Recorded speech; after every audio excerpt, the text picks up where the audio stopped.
নমস্কাৰ মই অতনু ভূঞা আপোনালোকে চাই আছে DY 365 বিশেষ অনুষ্ঠান 24 ঘণ্টা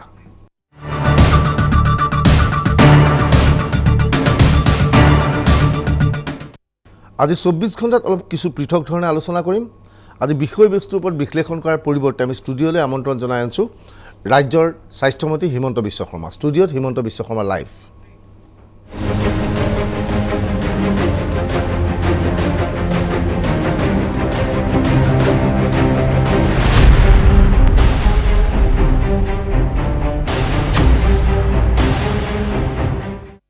গুৱাহাটী মহানগৰীত কৰোনাৰ ভয়াৱহতাৰ পিছত ৰাজ্য চৰকাৰে সোমবাৰৰ পৰা গুৱাহাটী মহানগৰীত লকডাউন ঘোষণা কৰিছে এইখিনি সময়তে বহুবোৰ প্ৰশ্ন সন্মুখলৈ আহিছে এই সমগ্ৰ প্ৰশ্নৰ উত্তৰ বিচাৰি আমি ষ্টুডিঅলৈ হিমন্ত বিশ্ব শৰ্মাক আমন্ত্ৰণ জনাইছো ষ্টুডিঅত আমি প্ৰথম যেটো বিষয়বস্তু উত্থাপন কৰিম বা প্ৰথম যেটো প্ৰশ্ন উত্থাপন কৰিম সেই প্ৰশ্নটো আছিল এনে ধৰণৰ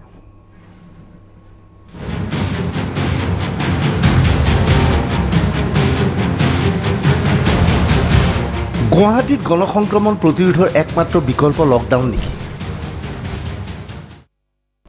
হিমন্ত বিশ্ব পুনে পুনে সেই প্ৰশ্নটো সুধিব বিচাৰিছো বহুতে কৈছে যে বিকল্প কেৱল লকডাউনে নেকি আজিৰ সক পৰিৱেশটো ক্ৰমবিকাশে হয় কিন্তু আজিৰ দিনটোত যদি আপুনি মোক সুধে যে গুৱাহাটীত যি ধৰণে কৰোনা আক্ৰান্ত ৰোগৰ সংখ্যা বাঢ়িছে আৰু গুৱাহাটী মহানগৰী ৰাইজে জানি বা নাজানি মাস্ক আদি ব্যৱহাৰ কৰাৰ পৰা দূৰত আছে সোশ্যাল ডিস্টেন্স মেইনটেইন কৰা এক প্ৰকাৰ পৰিহাৰ কৰিছে খুব চমুকৈ আৰু এক কথাত ক'বলৈ গ'লে যে আজিৰ দিনত অনিচ্ছা সত্ত্বেও মই ক'ব লাগিব যে লকডাউনৰ বিকল্প এক প্ৰকাৰ নোহোৱা হৈ পৰিছে লকডাউনৰ বিকল্প নোহোৱা হয় বুলি কৈছে কিন্তু ইয়াৰ লগে লগে এই কথাটো আপুনি চিন্তা কৰিছিল নে নাই যে দীঘলীয়া লকডাউনৰ অন্তত গুৱাহাটী কিছু স্বাভাৱিক হ'বলৈ গৈ আছিল সেইখিনি সময়তে বহু ব্যক্তিগত খণ্ডৰ বহু কৰ্মচাৰী চাকৰি হেৰুৱাইছিল কাৰবাৰ দৰমহা কৰ্তন হৈছিল এতিয়া তেওঁলোক মূল খুঁটিলৈ আহিব ওলাইছিল এই লকডাউনে তেওঁলোকক আকৌ ক্ষতিগ্ৰস্ত কৰিব সক আমি বহুত চেষ্টা কৰিছিলোঁ যাতে লকডাউনটো নহওক প্ৰথমতে আমি কণ্টেইনমেণ্ট জোন কৰিলোঁ তাৰপিছত আমি ৱাৰ্ডলৈকে গ'লোঁ যে ৱাৰ্ডত আমি লকডাউন দিম কিন্তু মহানগৰীখনৰ স্বাভাৱিক জীৱন যাত্ৰা আমি ব্যাহত নকৰোঁ কিন্তু যেতিয়া দিনৰ 200 পৰা 300লৈ কৰোনা আক্ৰান্ত ৰোগী আৰু হিটো এনেকুৱা নহয় যে এদিন 200-300 হৈছে গ্ৰাফডাল যেতিয়া ক্ৰমাগতভাৱে ওপৰলৈকে গৈ থাকিলে সেই মুহূৰ্তত জীৱন আৰু জীৱিকা দুইটাৰ ওপৰত যেতিয়া আমি কম্পাৰেটিভলি আমি এটা এনালাইসিস কৰোঁ তেতিয়া জীৱনক বেছি গুৰুত্ব দিয়াৰ প্ৰয়োজনীয়তা আহি পৰিলে কিন্তু আমি চেষ্টা কৰিম যাতে এই লকডাউন খন্তেকীয়া হয় আৰু হি এক্সটেনশন কৰাৰ প্ৰয়োজনীয়তা নাথাকে আমি এই স্পাইকটো যদি ৰখাব পাৰোঁ তেতিয়ালে অহা 1.5 মাহ আৰু আমি এক প্ৰকাৰ আমি এটা স্বাভাৱিক জীৱন যাত্ৰালৈ ঘূৰি যাব পাৰিম এই কাৰণে মই বাৰে বাৰে কৈছো যে চৰকাৰে অত্যন্ত অনিচ্ছা সত্ত্বেও আমি এইবাৰ লকডাউনত যাব বাধ্য হৈছো এতিয়া কথাটো হৈছে এনে ধৰণৰ কথা আহিছে যে এই কেইদিন আপুনি লকডাউন এই কাৰণে ঘোষণা কৰিবলৈ বাধ্য হ'ল যে গুৱাহাটীত সংক্ৰমণৰ হাৰ বৃদ্ধি হৈছে অৰ্থাৎ আপোনালোকৰ টেষ্টিং বেছি হৈছিল লকডাউন প্ৰক্ৰিয়া আৰম্ভ হৈ যোৱাৰ লগে লগে টেষ্টিং প্ৰক্ৰিয়াটো কমি যাব নেকি এতিয়া লকডাউন মই কিয় টেষ্ট কৰিবলৈ ওলাই যাম কেনেকৈ ওলাই যাম নহয় আমি কিছু হয়তো আপোনাৰ চেনেলৰ জৰিয়তে মই এইটো কথা ক'ব লাগিব যে গুৱাহাটীত এসময়ত GMC আৰু MMC তে অকল আমি সোৱাব বা আমি টেষ্ট কৰি আছিলোঁ লকডাউন হোৱাৰ লগে লগে যেহেতু ৰাইজে ঘৰৰ পৰা ওলোৱাত অসুবিধা হ'ব সেইকাৰণে আমি প্ৰত্যেকটো ৱাৰ্ডতে একোটাকৈ টেষ্টিং ফেচিলিটি আমি আৰম্ভ কৰিছোঁ অৰ্থাৎ আমাৰ গুৱাহাটীত 31টা ৱাৰ্ড আছে আৰু 31টা ৱাৰ্ডৰ দুৱাৰ মুখতে আমি টেষ্টিঙৰ কাম আমি বৰ্তমান হাতত লৈছোঁ তাৰ উপৰিও গুৱাহাটীৰ আৰু মহানগৰী পাৰ্শ্বৱৰ্তী অঞ্চলৰ 12খন হস্পিটালত আমি টেষ্ট কৰাৰ ব্যৱস্থা কৰিছোঁ লকডাউনৰ সময়ত আৰক্ষীক নিৰ্দেশ দিয়া হৈছে যে টেষ্টৰ কাৰণে যিসকল ব্যক্তি ওলাই আহিব বেসিক্যালি ৱাৰ্ডৰ ভিতৰতে যেতিয়া খোজকাঢ়িও আপুনি যাব পাৰিব বা স্কুটাৰ মটৰচাইকেলখন লৈ যাব পাৰিব টেষ্টৰ কাৰণে বা সোৱাব দিবৰ কাৰণে যিসকল ব্যক্তি ওলাই আহিব তেওঁলোকক যাতে আমি বাধা নিদিওঁ তাৰ কাৰণেও আৰক্ষীক নিৰ্দেশ দিয়া হৈছে যিটো সময়ত আপোনালোকে লকডাউন কঠোৰ কৰিবলৈ কৈছে এসপ্তাহলৈ সেইটো সময়ত আৰক্ষীয়ে কোনোবাই ক'লে বিশ্বাস কৰিবনে মই স্বাব টেষ্ট কৰিবলৈ গৈ আছোঁ গোটেই কথাটো হ'ল যে আমি ডিষ্টেঞ্চটো বুজি পাওঁ যে ইয়াৰ পৰা এই অঞ্চলটোলৈকে যাব আৰু গোটেই স্থানীয় পুলিচ হ'ব ৱাৰ্ডটোৰ পুলিচ হ'ব যদি গীতানগৰৰ মানুহ এজনক বামুণী মৈদামৰ মানুহ এজনক পাণ বজাৰত দেখে আৰু যদি মানুহজনে কয় যে মই স্বাব দিব কৈছোঁ সেইটোতো গ্ৰহণযোগ্য নহ'ব কিন্তু ৱাৰ্ডৰ সীমাৰ ভিতৰত যদি মই স্বাব দিব গৈছোঁ বুলি কয় আৰক্ষীয়ে বিশ্বাসো কৰিব হয়তো আৰক্ষীয়ে নিজেই তেওঁক লৈ যাব আজি ৰিপুণ বৰাই তাৎপৰ্যপূৰ্ণ কথা কৈছে যে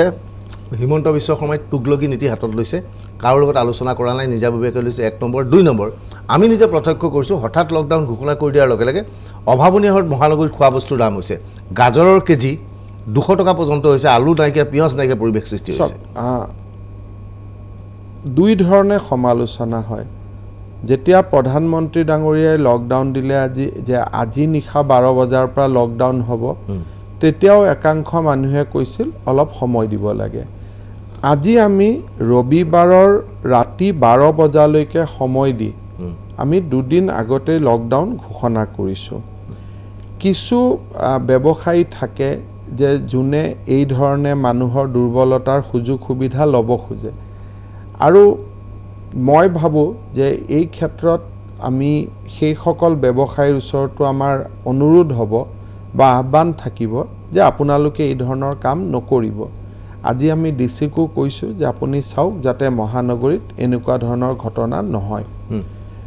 ৰিপুণ বৰা ডাঙৰীয়াই যিটো কথা কৈছে ইয়াত তুগলকি নীতিৰ একো কথা নাই মানুহৰ জীৱন বচোৱাৰ দায়িত্ব আমাৰ ওপৰত ন্যস্ত আছে গতিকে আমি যিখিনি কৰণীয় আমাৰ দায়িত্ব বুলি আমি ভাবিছোঁ আৰু কোনো ধৰণৰ বেলেগ তাত য'ত উদ্দেশ্য একো নাই যদি গুৱাহাটীখন খোলা থাকে চৰকাৰে ৰাজহ পায় মই সময়মতে দৰমহা দিব পাৰোঁ মোৰ কাৰণে বাজেটখন পৰিচালনা কৰাত সুবিধা হয় লকডাউনে যেনেকৈ আপুনি কোৱাৰ দৰে ব্যক্তিগত খণ্ডত কাম কৰা মানুহৰ কাৰণে কষ্ট আনে চৰকাৰখনৰ কাৰণেও সামগ্ৰিকভাৱে বেছিকৈ কষ্ট আনে গতিকে মোৰ ক্ষতি হোৱা কাম এটা যিটো কামে মই বিত্তমন্ত্ৰী হিচাপে মই অনুভৱ কৰোঁ যে মোৰ কাৰণে কষ্ট হ'ব এই মাহটো মই কষ্ট হোৱা কাম এটা কিয় কৰিম যদি প্ৰয়োজন নাথাকে গুৱাহাটীতকৈ দিল্লীৰ পৰিৱেশ পৰিস্থিতি আৰু বেয়া কিন্তু দিল্লীত লকডাউন ঘোষণা কৰা হোৱা নাই তামিলনাডুত লকডাউন ঘোষণা কৰিছে প্ৰত্যেকখন চেন্নাইত লকডাউন ঘোষণা কৰিছে ছত্তীশগড়ত কৰিছে আৰু প্ৰত্যেকখন ৰাজ্যৰ কাম ইখন ৰাজ্যৰ লগত তুলনা কৰাটো উচিত নহয় কাৰণ প্ৰত্যেকৰে চিন্তা চৰ্চা আৰু ইয়াৰ আমাৰ কাৰ্যপ্ৰণালীৰ মাজত পাৰ্থক্য থাকে দিল্লীয়ে বহুত কাম কৰিছে আমি কৰা নাই আমি বহুত কাম কৰিছোঁ দিল্লীয়ে কৰা নাই কিন্তু উদাহৰণ হিচাপে আপুনি চাব পাৰে যে মহানগৰ নগৰ একোটা অঞ্চলত প্ৰয়োজন সাপেক্ষে লকডাউন কৰা কণ্টেইনমেণ্ট কৰা এইবিলাক হৈছে একোটা এষ্টাব্লিছ আপুনি কৰোনাৰ বিৰুদ্ধে যুঁজাৰ বাবে এইবিলাক একোটা এষ্টাব্লিছ ডিফেন্স মেকানিজিম ঠিক আছে গতিকে ইয়াত মই ভাবোঁ যে দিল্লীয়েও যে অহাকালি নকৰিব তাৰ আপুনি কোনে গেৰেণ্টি ল'ব পাৰে হিমন্ত বিশ্ব শৰ্মাক আমি আৰু এটা কথা মই কৈছোঁ মই দিল্লীত আচলতে লকডাউন কৰাৰ প্ৰয়োজনীয়তাও কমি গৈছে যোৱা পৰহি চতুৰ্থা দিনা মই দিল্লীত আছিলোঁ দিল্লীততো ৰাস্তাত গাড়ী মটৰ একো নাই দোকান পোহাৰ একো নাই মই যিটো অঞ্চলত থাকোঁ মই ৰাতিপুৱাৰ পৰা গধূলিলৈকে মই এজন মানুহকো দেখা নাপাওঁ আপুনি সেইটো অঞ্চল দেখিছে কিন্তু আমি দিল্লীৰ এটা অঞ্চল দেখুৱাম আমি এটা অঞ্চল দেখুৱালোঁ আজিৰ ভিডিঅ' নাই আজিৰ দিল্লী এটা ভিডিঅ' সৰু ভিডিঅ' এটা চাই লওক সৰু ভিডিঅ' দিল্লীৰ ভিডিঅ' দিল্লীৰ ভিডিঅ' সম্পূৰ্ণৰূপে ভিডিঅ'টো দেখুৱাব লাগে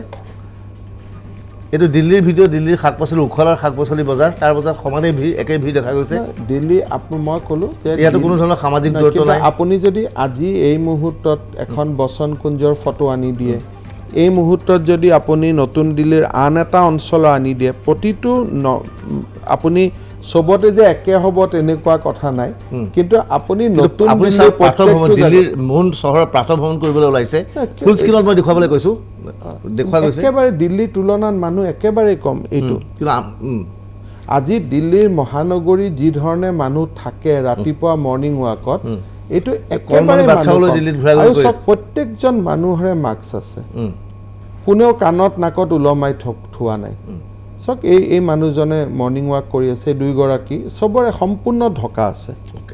অৰ্থাৎ আপুনি ক'ব বিচাৰে যে অসমত সেই পৰিৱেশ পৰিস্থিতি হোৱা আমি কিবা কাৰণত আমাৰ যোৱা প্ৰথম কেইদিন আছিলে যোৱা এসপ্তাহ দুসপ্তাহ মানত আমি কিবা কাৰণত এই নিয়ম নীতিবিলাকৰ পৰা আমি ওলাই আহিলোঁ ঠিক আছে হিমন্ত বিশ্ব শৰ্মা মই আমি দ্বিতীয়টো প্ৰশ্ন কৰিব বিচাৰিছোঁ আমাৰ দ্বিতীয়টো প্ৰশ্ন আছিল এনেধৰণৰ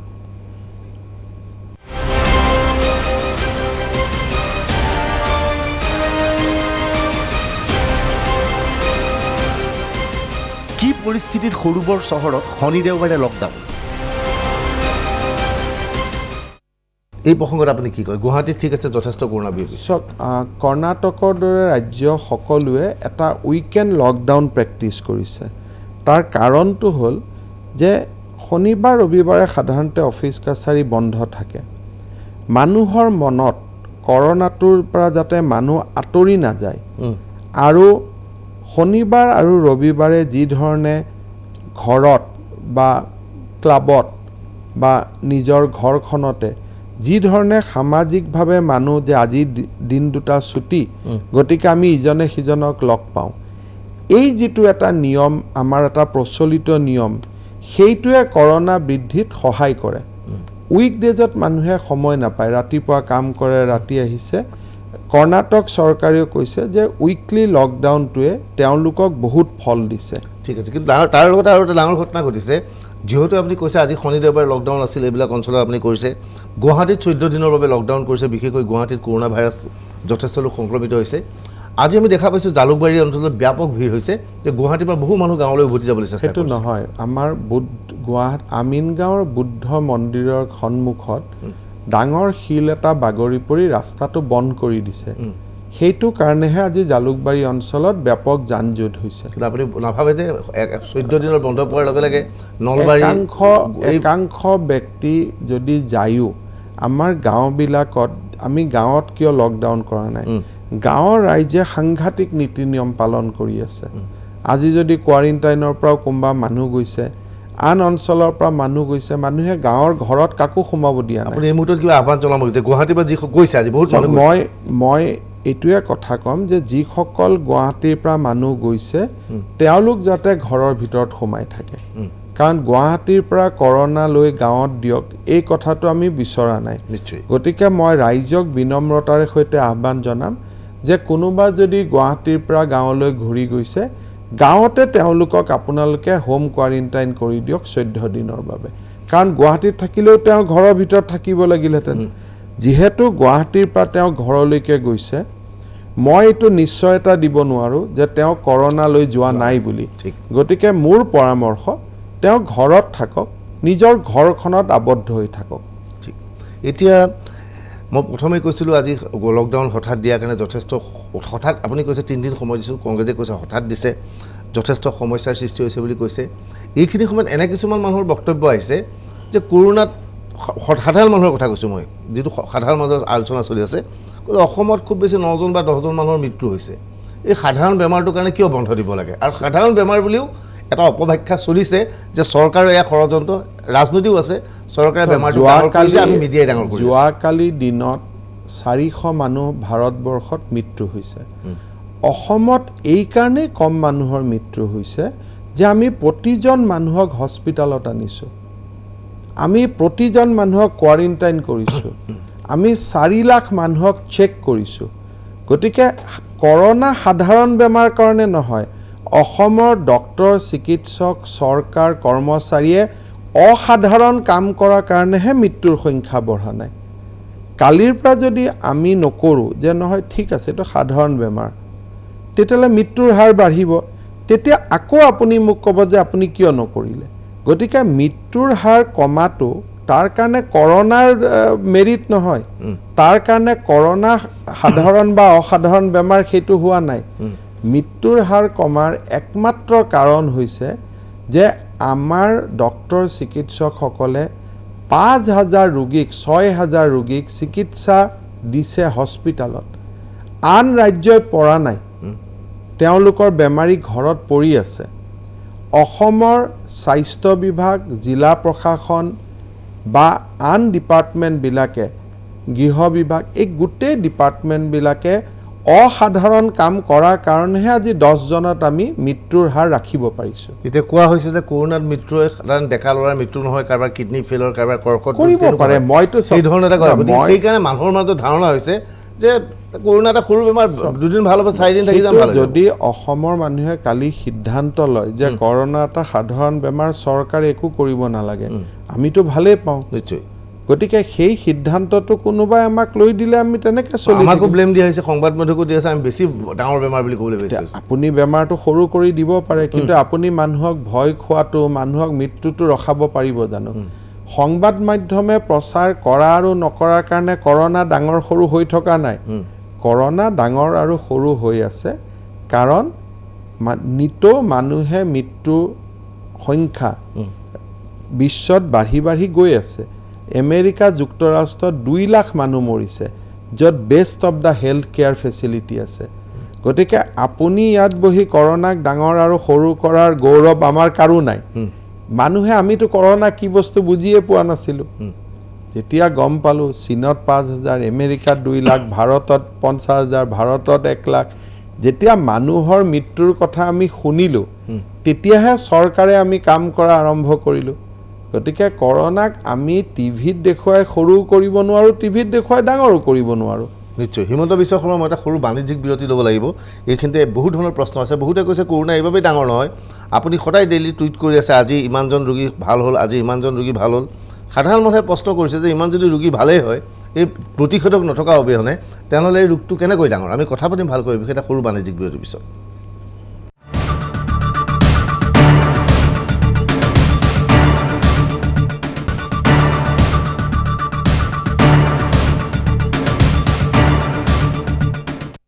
আজি 24 ঘণ্টাত আমাৰ লগত ষ্টুডিঅ'ত লাইভ উপস্থিত আছে ৰাজ্যৰ স্বাস্থ্যমন্ত্ৰী হিমন্ত বিশ্ব শৰ্মা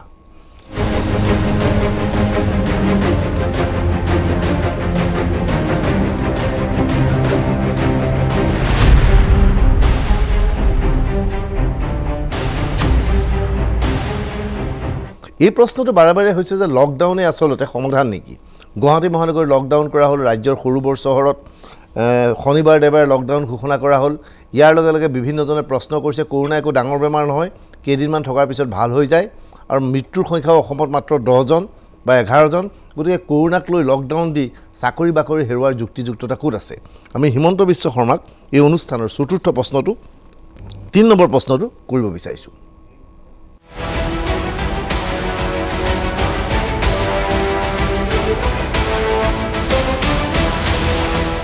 প্ৰতিষেধক অবিহনে কোভিড আক্ৰান্তৰ চিকিৎসা কেনেকৈ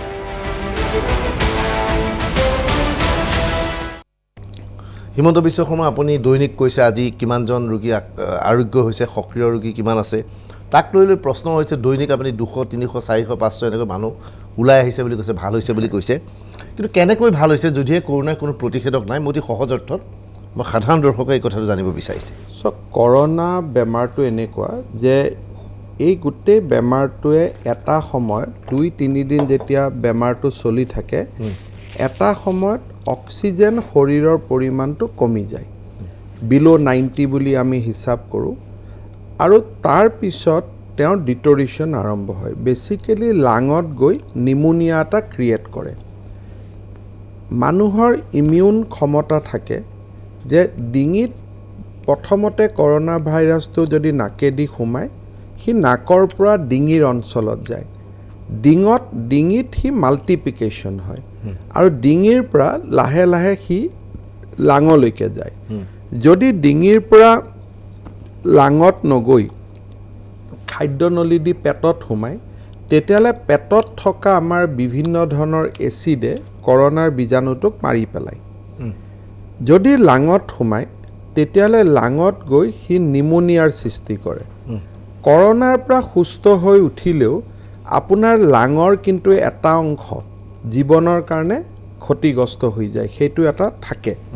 কিন্তু মানুহে অকণমান লাং থাকিলেও স্বাভাৱিক হৈ থাকিব পাৰে কাৰণে সেই ডেমেজটো কেতিয়াবা বহুত ডাঙৰ বেমাৰ হ'লে কাউণ্ট হ'ব নহ'লে হয়তো কাউণ্ট নহ'ব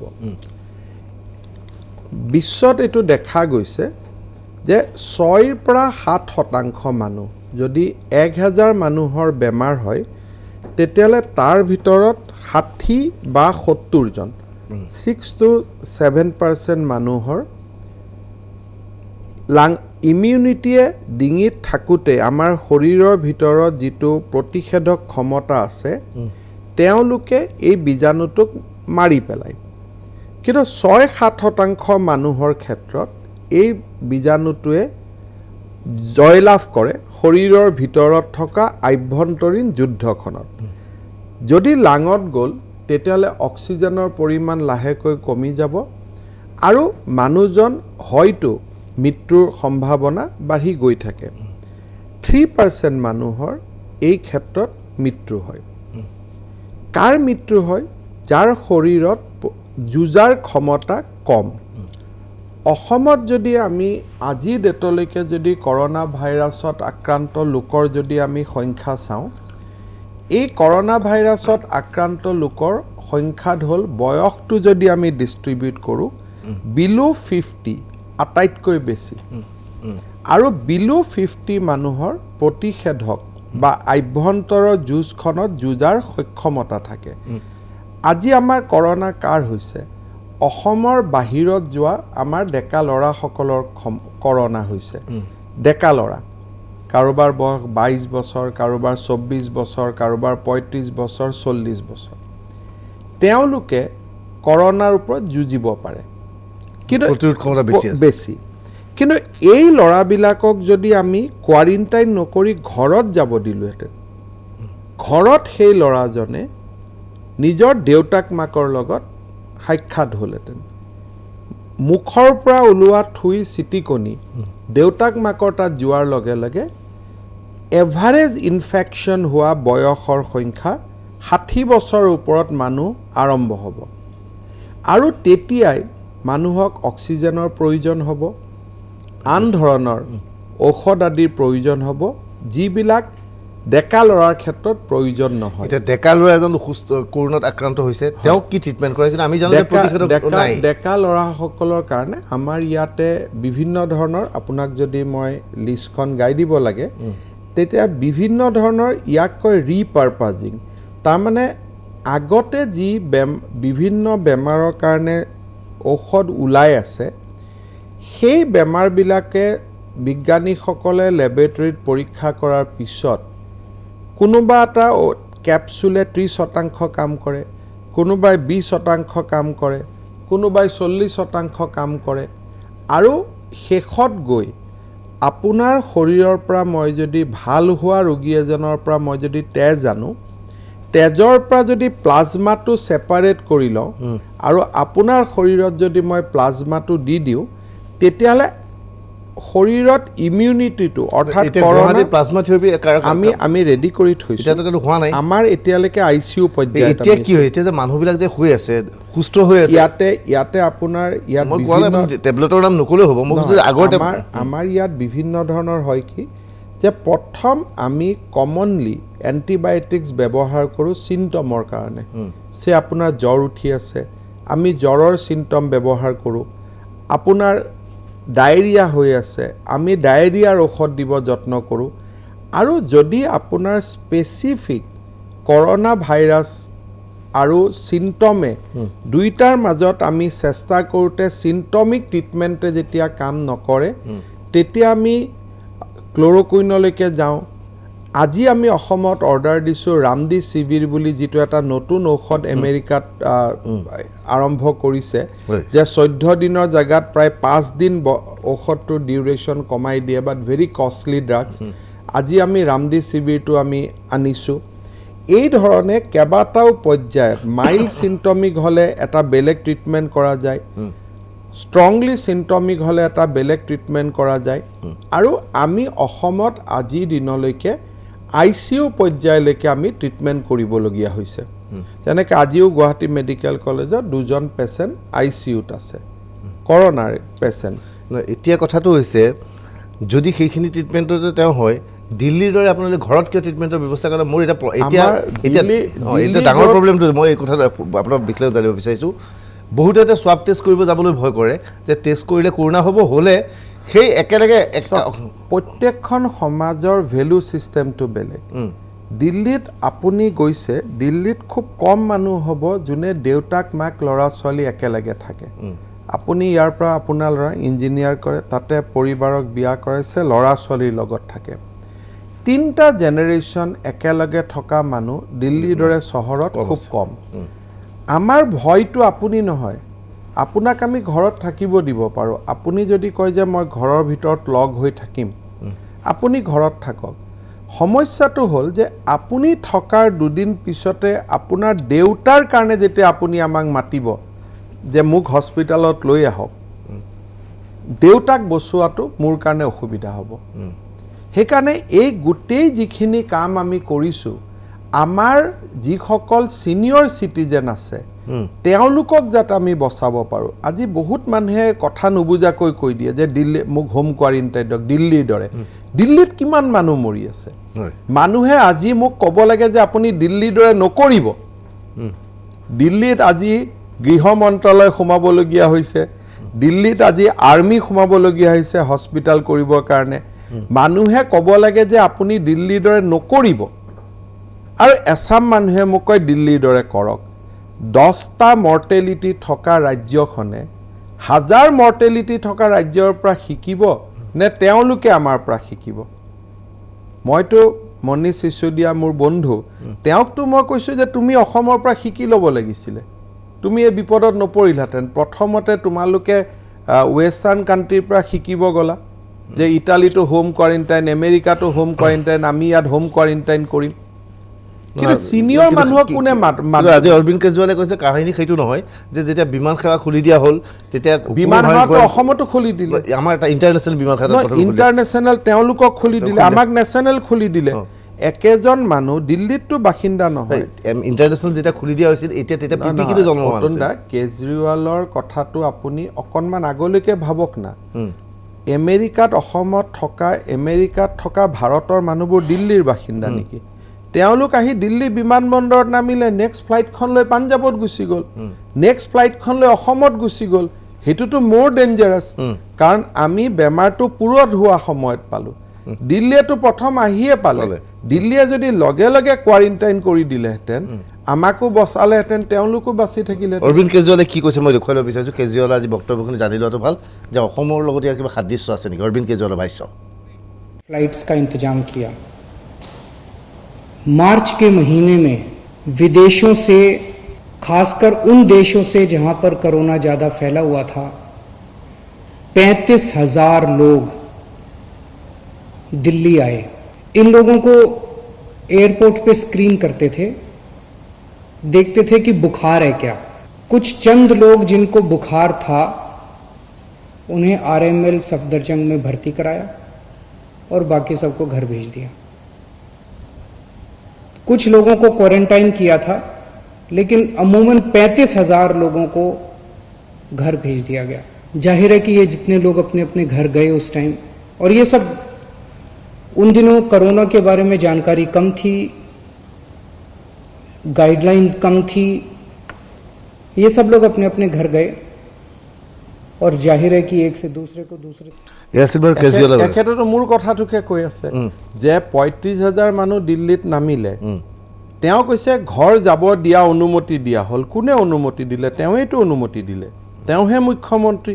তেওঁ কোন তৃতীয় পক্ষৰ কথা কৈ আছে মই নাজানো তেওঁ কৈছে ঘৰকো জানে দিয়া দিল্লীৰ কথা কৈছে চেণ্ট্ৰেলেটো ডিচাইড নলয় health is a state subject এতিয়া এই 35,000 মানুহ ময়ো যদি এনেকৈ মোক কোৱাৰ আপোনালোকে সুবিধা দিলেহেঁতেন 2 মাহ পিছত যে দিল্লীৰ পৰা কেৰেলাৰ পৰা বেংগলোৰৰ পৰা 3 লাখ মানুহ আহিল এওঁলোকক আমি ঘৰত যাব দিলোঁ গতিকে আজি অসমৰ এইটো অৱস্থা সেইটো কোৱাটোতো মোৰ উদ্দেশ্য নাছিল ঠিক আছে সেই পাৰ্টটো সেইটো মানে ভালকৈ বিতংভাৱে আলোচনা কৰিম এতিয়া কিন্তু বহুতে আৰু এটা প্ৰশ্ন সুধি আছে ৰাম মাধৱে কৰোণা এটা প্ৰতিষেধক ওলালে বুলি ক'লে বহুকেইখন ৰাজ্যই ৰাজস্থানে বেন কৰি দিছে সোমাবলৈ দিয়া নাই মহাৰাষ্ট্ৰই বেন কৰি দিছে আপুনি ৰাজ্যৰ স্বাস্থ্যমন্ত্ৰী হিচাপে কি ভাবে চাওক মই ভাবোঁ যে এইবিলাক কথাত আমি বহুত সোমাব নালাগে কাৰণ কৰোণা ট্ৰিটমেণ্ট আমি কৰি আছোঁ প্ৰতিষেধক আনিলেও আমি আনিব লাগিব গতিকে এই কথাবিলাক তেওঁ এটা দাবী কৰিছে মানুহে ৰাইজে চাব কিন্তু অসম চৰকাৰে তেনেকুৱা কোনো ভ্যাকচিন কিনাৰ সিদ্ধান্ত লোৱা নাই আৰু আমি যিটো এলোপেথিক ভেকচিন ওলাব তাৰ আমি অপেক্ষাত আছোঁ হিমন্ত বিশ্ব শৰ্মাৰ ওচৰত আন এটা প্ৰশ্ন আজি উত্থাপন কৰিব বিচাৰিছোঁ কেৱল আমাৰ প্ৰশ্ন নহয় এইটো ৰাজ্যৰ বহুতৰ প্ৰশ্ন বিশেষকৈ মই 24 ঘণ্টা অনুষ্ঠান কৰি থাকোঁতে বাৰে বাৰে টুইট যোগে এই প্ৰশ্নটো কৰা হয় সেই প্ৰশ্নটো আছিল এনেধৰণৰ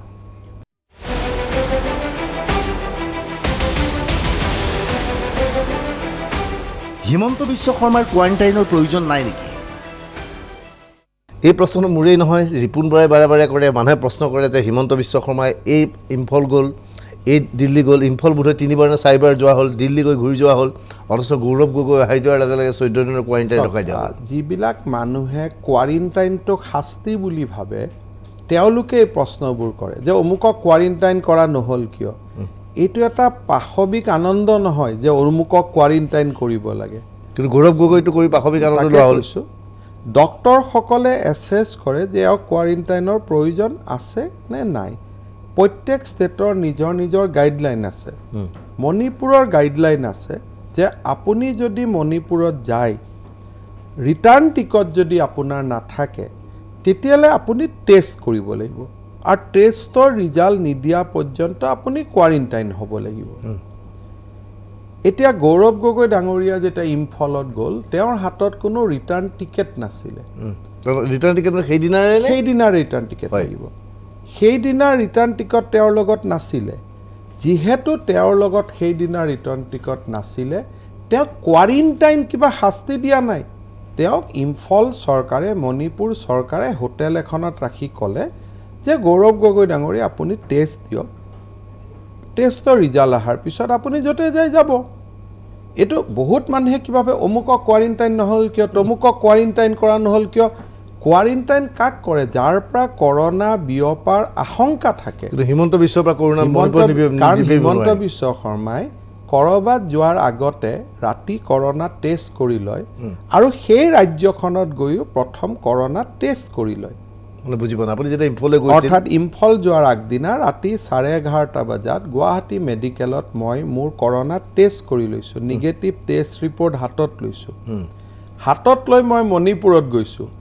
আকৌ মণিপুৰ চৰকাৰে আহিবৰ সময়ত মোক টেষ্ট কৰিছে তাৰ ৰিপৰ্ট মই হাতত লৈছোঁ আৰু দুইখন ৰিপৰ্ট মই মণিপুৰ আৰু অসম চৰকাৰৰ হাতত বিধিবদ্ধভাৱে মই জমা দিছোঁ তেনেকৈ বহুত মানুহ দিল্লীৰ পৰা আহি আছে দিল্লীত যদি কোনোবাই টেষ্ট কৰি আহে আমি তেওঁ কোৱাৰেণ্টাইন নকৰোঁ প্ৰদ্যুৎ বৰদলৈ ডাঙৰীয়া যেতিয়া আহিছে দিল্লীৰ পৰা তেওঁ থাকি আহিছে তেওঁক আমি কোনো হোটেলত কোৱাৰেণ্টাইন কৰা নাই আমি তেওঁক পোনে পোনে ঘৰলৈকে লৈ গৈছোঁ ৰিপুণ বৰাইটো হোটেলত থাকিবলগীয়া কাৰণ ৰিপুণ বৰাই টেষ্ট কৰি অহা নাছিলে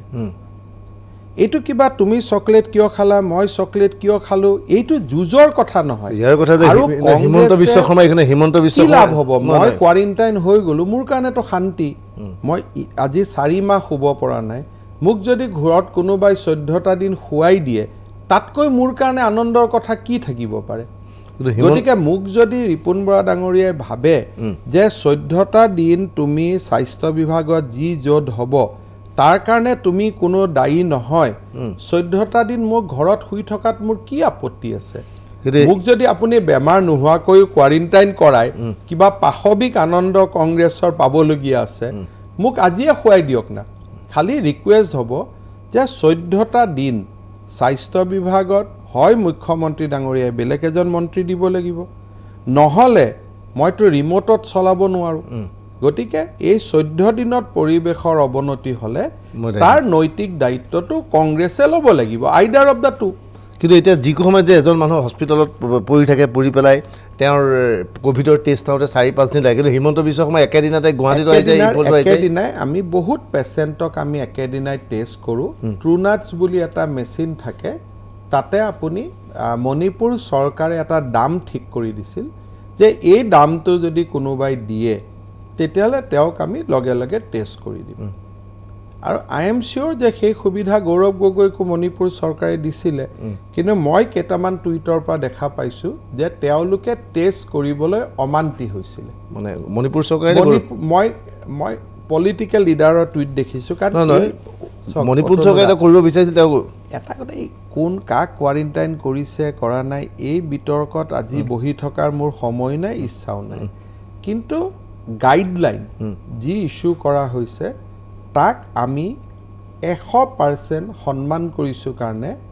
আমাক কোৱাৰেণ্টাইন কৰাৰ প্ৰয়োজনীয়তা অনুভৱ হোৱা নাই আৰু মণিপুৰতো এই বিষয়ে দাবী উঠা নাই যে হিমন্ত মোক সুধিছিল জাৰ্নেলিষ্টে মই বোলো এখন মোৰ টেষ্ট ৰিপৰ্ট লওক তাতে কোনেও পেপাৰত লিখিবও চেষ্টা কৰা নাই খোল ঢাল বাজিব লাগিছিল মণিপুৰতো বজা নাই বাইছে অসমত বাজিছে ইয়াতহে ঠিক আছে। গতিকে কথাটো হ'ল মণিপুৰ কংগ্ৰেছেও মোৰ কথা কোৱা নাই এদিন কৈছিলে পিছদিনাখন মই কাৰোবাক ফোন কৰি হোৱাটছআপত মোৰ ৰিপৰ্টটো পঠাই দিলোঁ দাদা হামাৰা ভুল হৈ গিয়া মেটাৰ এণ্ড নাই ৰিপুণ ভাই এতিয়া কৈ আছে যি কি নহওক এটা মই সৰু বাণিজ্যিক বিৰতি ল'ব লাগিব বাণিজ্যিক বিৰতিৰ পিছত হিমন্ত বিশ্বৰ সৈতে মই কথা পাতিম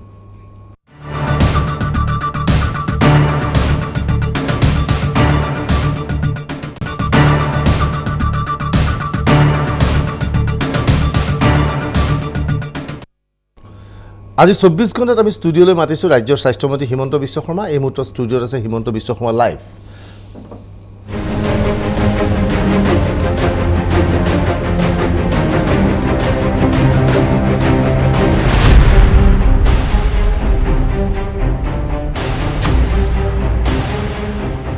আমেৰিকা যুক্তৰাষ্ট্ৰৰ ৰাষ্ট্ৰপতি ডনাল্ড ট্ৰাম্পে শেহতীয়াভাৱে কৈছে যে আমেৰিকাত অধিক টেষ্ট হৈছে সেইকাৰণে অধিক কৰোণা আক্ৰান্ত ওলাইছে সেই অনুপাতে ভাৰতবৰ্ষত অধিক টেষ্ট হোৱা নাই আৰু শেহতীয়া এনেধৰণৰ অভিযোগ আহিছে অসম সংক্ৰান্ততো আমি এই সংক্ৰান্তীয় এটা প্ৰশ্ন এবাৰ উত্থাপন কৰিব বিচাৰিছোঁ হিমন্ত বিশ্ব শৰ্মাৰ ওচৰত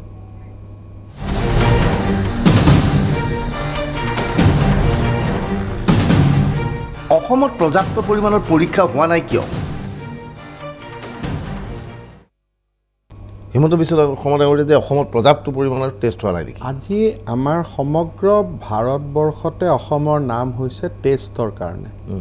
পাৰ মিলিয়ন যিটো টেষ্ট বুলি কয় যে প্ৰতি 10 লাখ মানুহৰ বিপৰীতে আপুনি কিমান টেষ্ট কৰিছে আমি 6,000ৰ সংখ্যা পাৰ কৰি গ'লোঁ আৰু আজিৰ দিনটোত আমি 3,80,000 টেষ্ট সমাপন কৰিলোঁ মই ভাবোঁ যে আমি ভাৰতবৰ্ষৰ প্ৰথম 4 আৰু 5খন ৰাজ্যৰ ভিতৰত আজি আমি টেষ্টৰ নম্বৰত আছোঁ আৰু মই ভাবোঁ যে অসমৰ দৰে ৰাজ্য এখনে বা আমাৰ ওচৰে পাজৰেও আমাৰ দৰে ৰাজ্য এখন যাব পৰা নাই দিল্লী মহাৰাষ্ট্ৰ চেন্নাই তাতটোতো হট বেড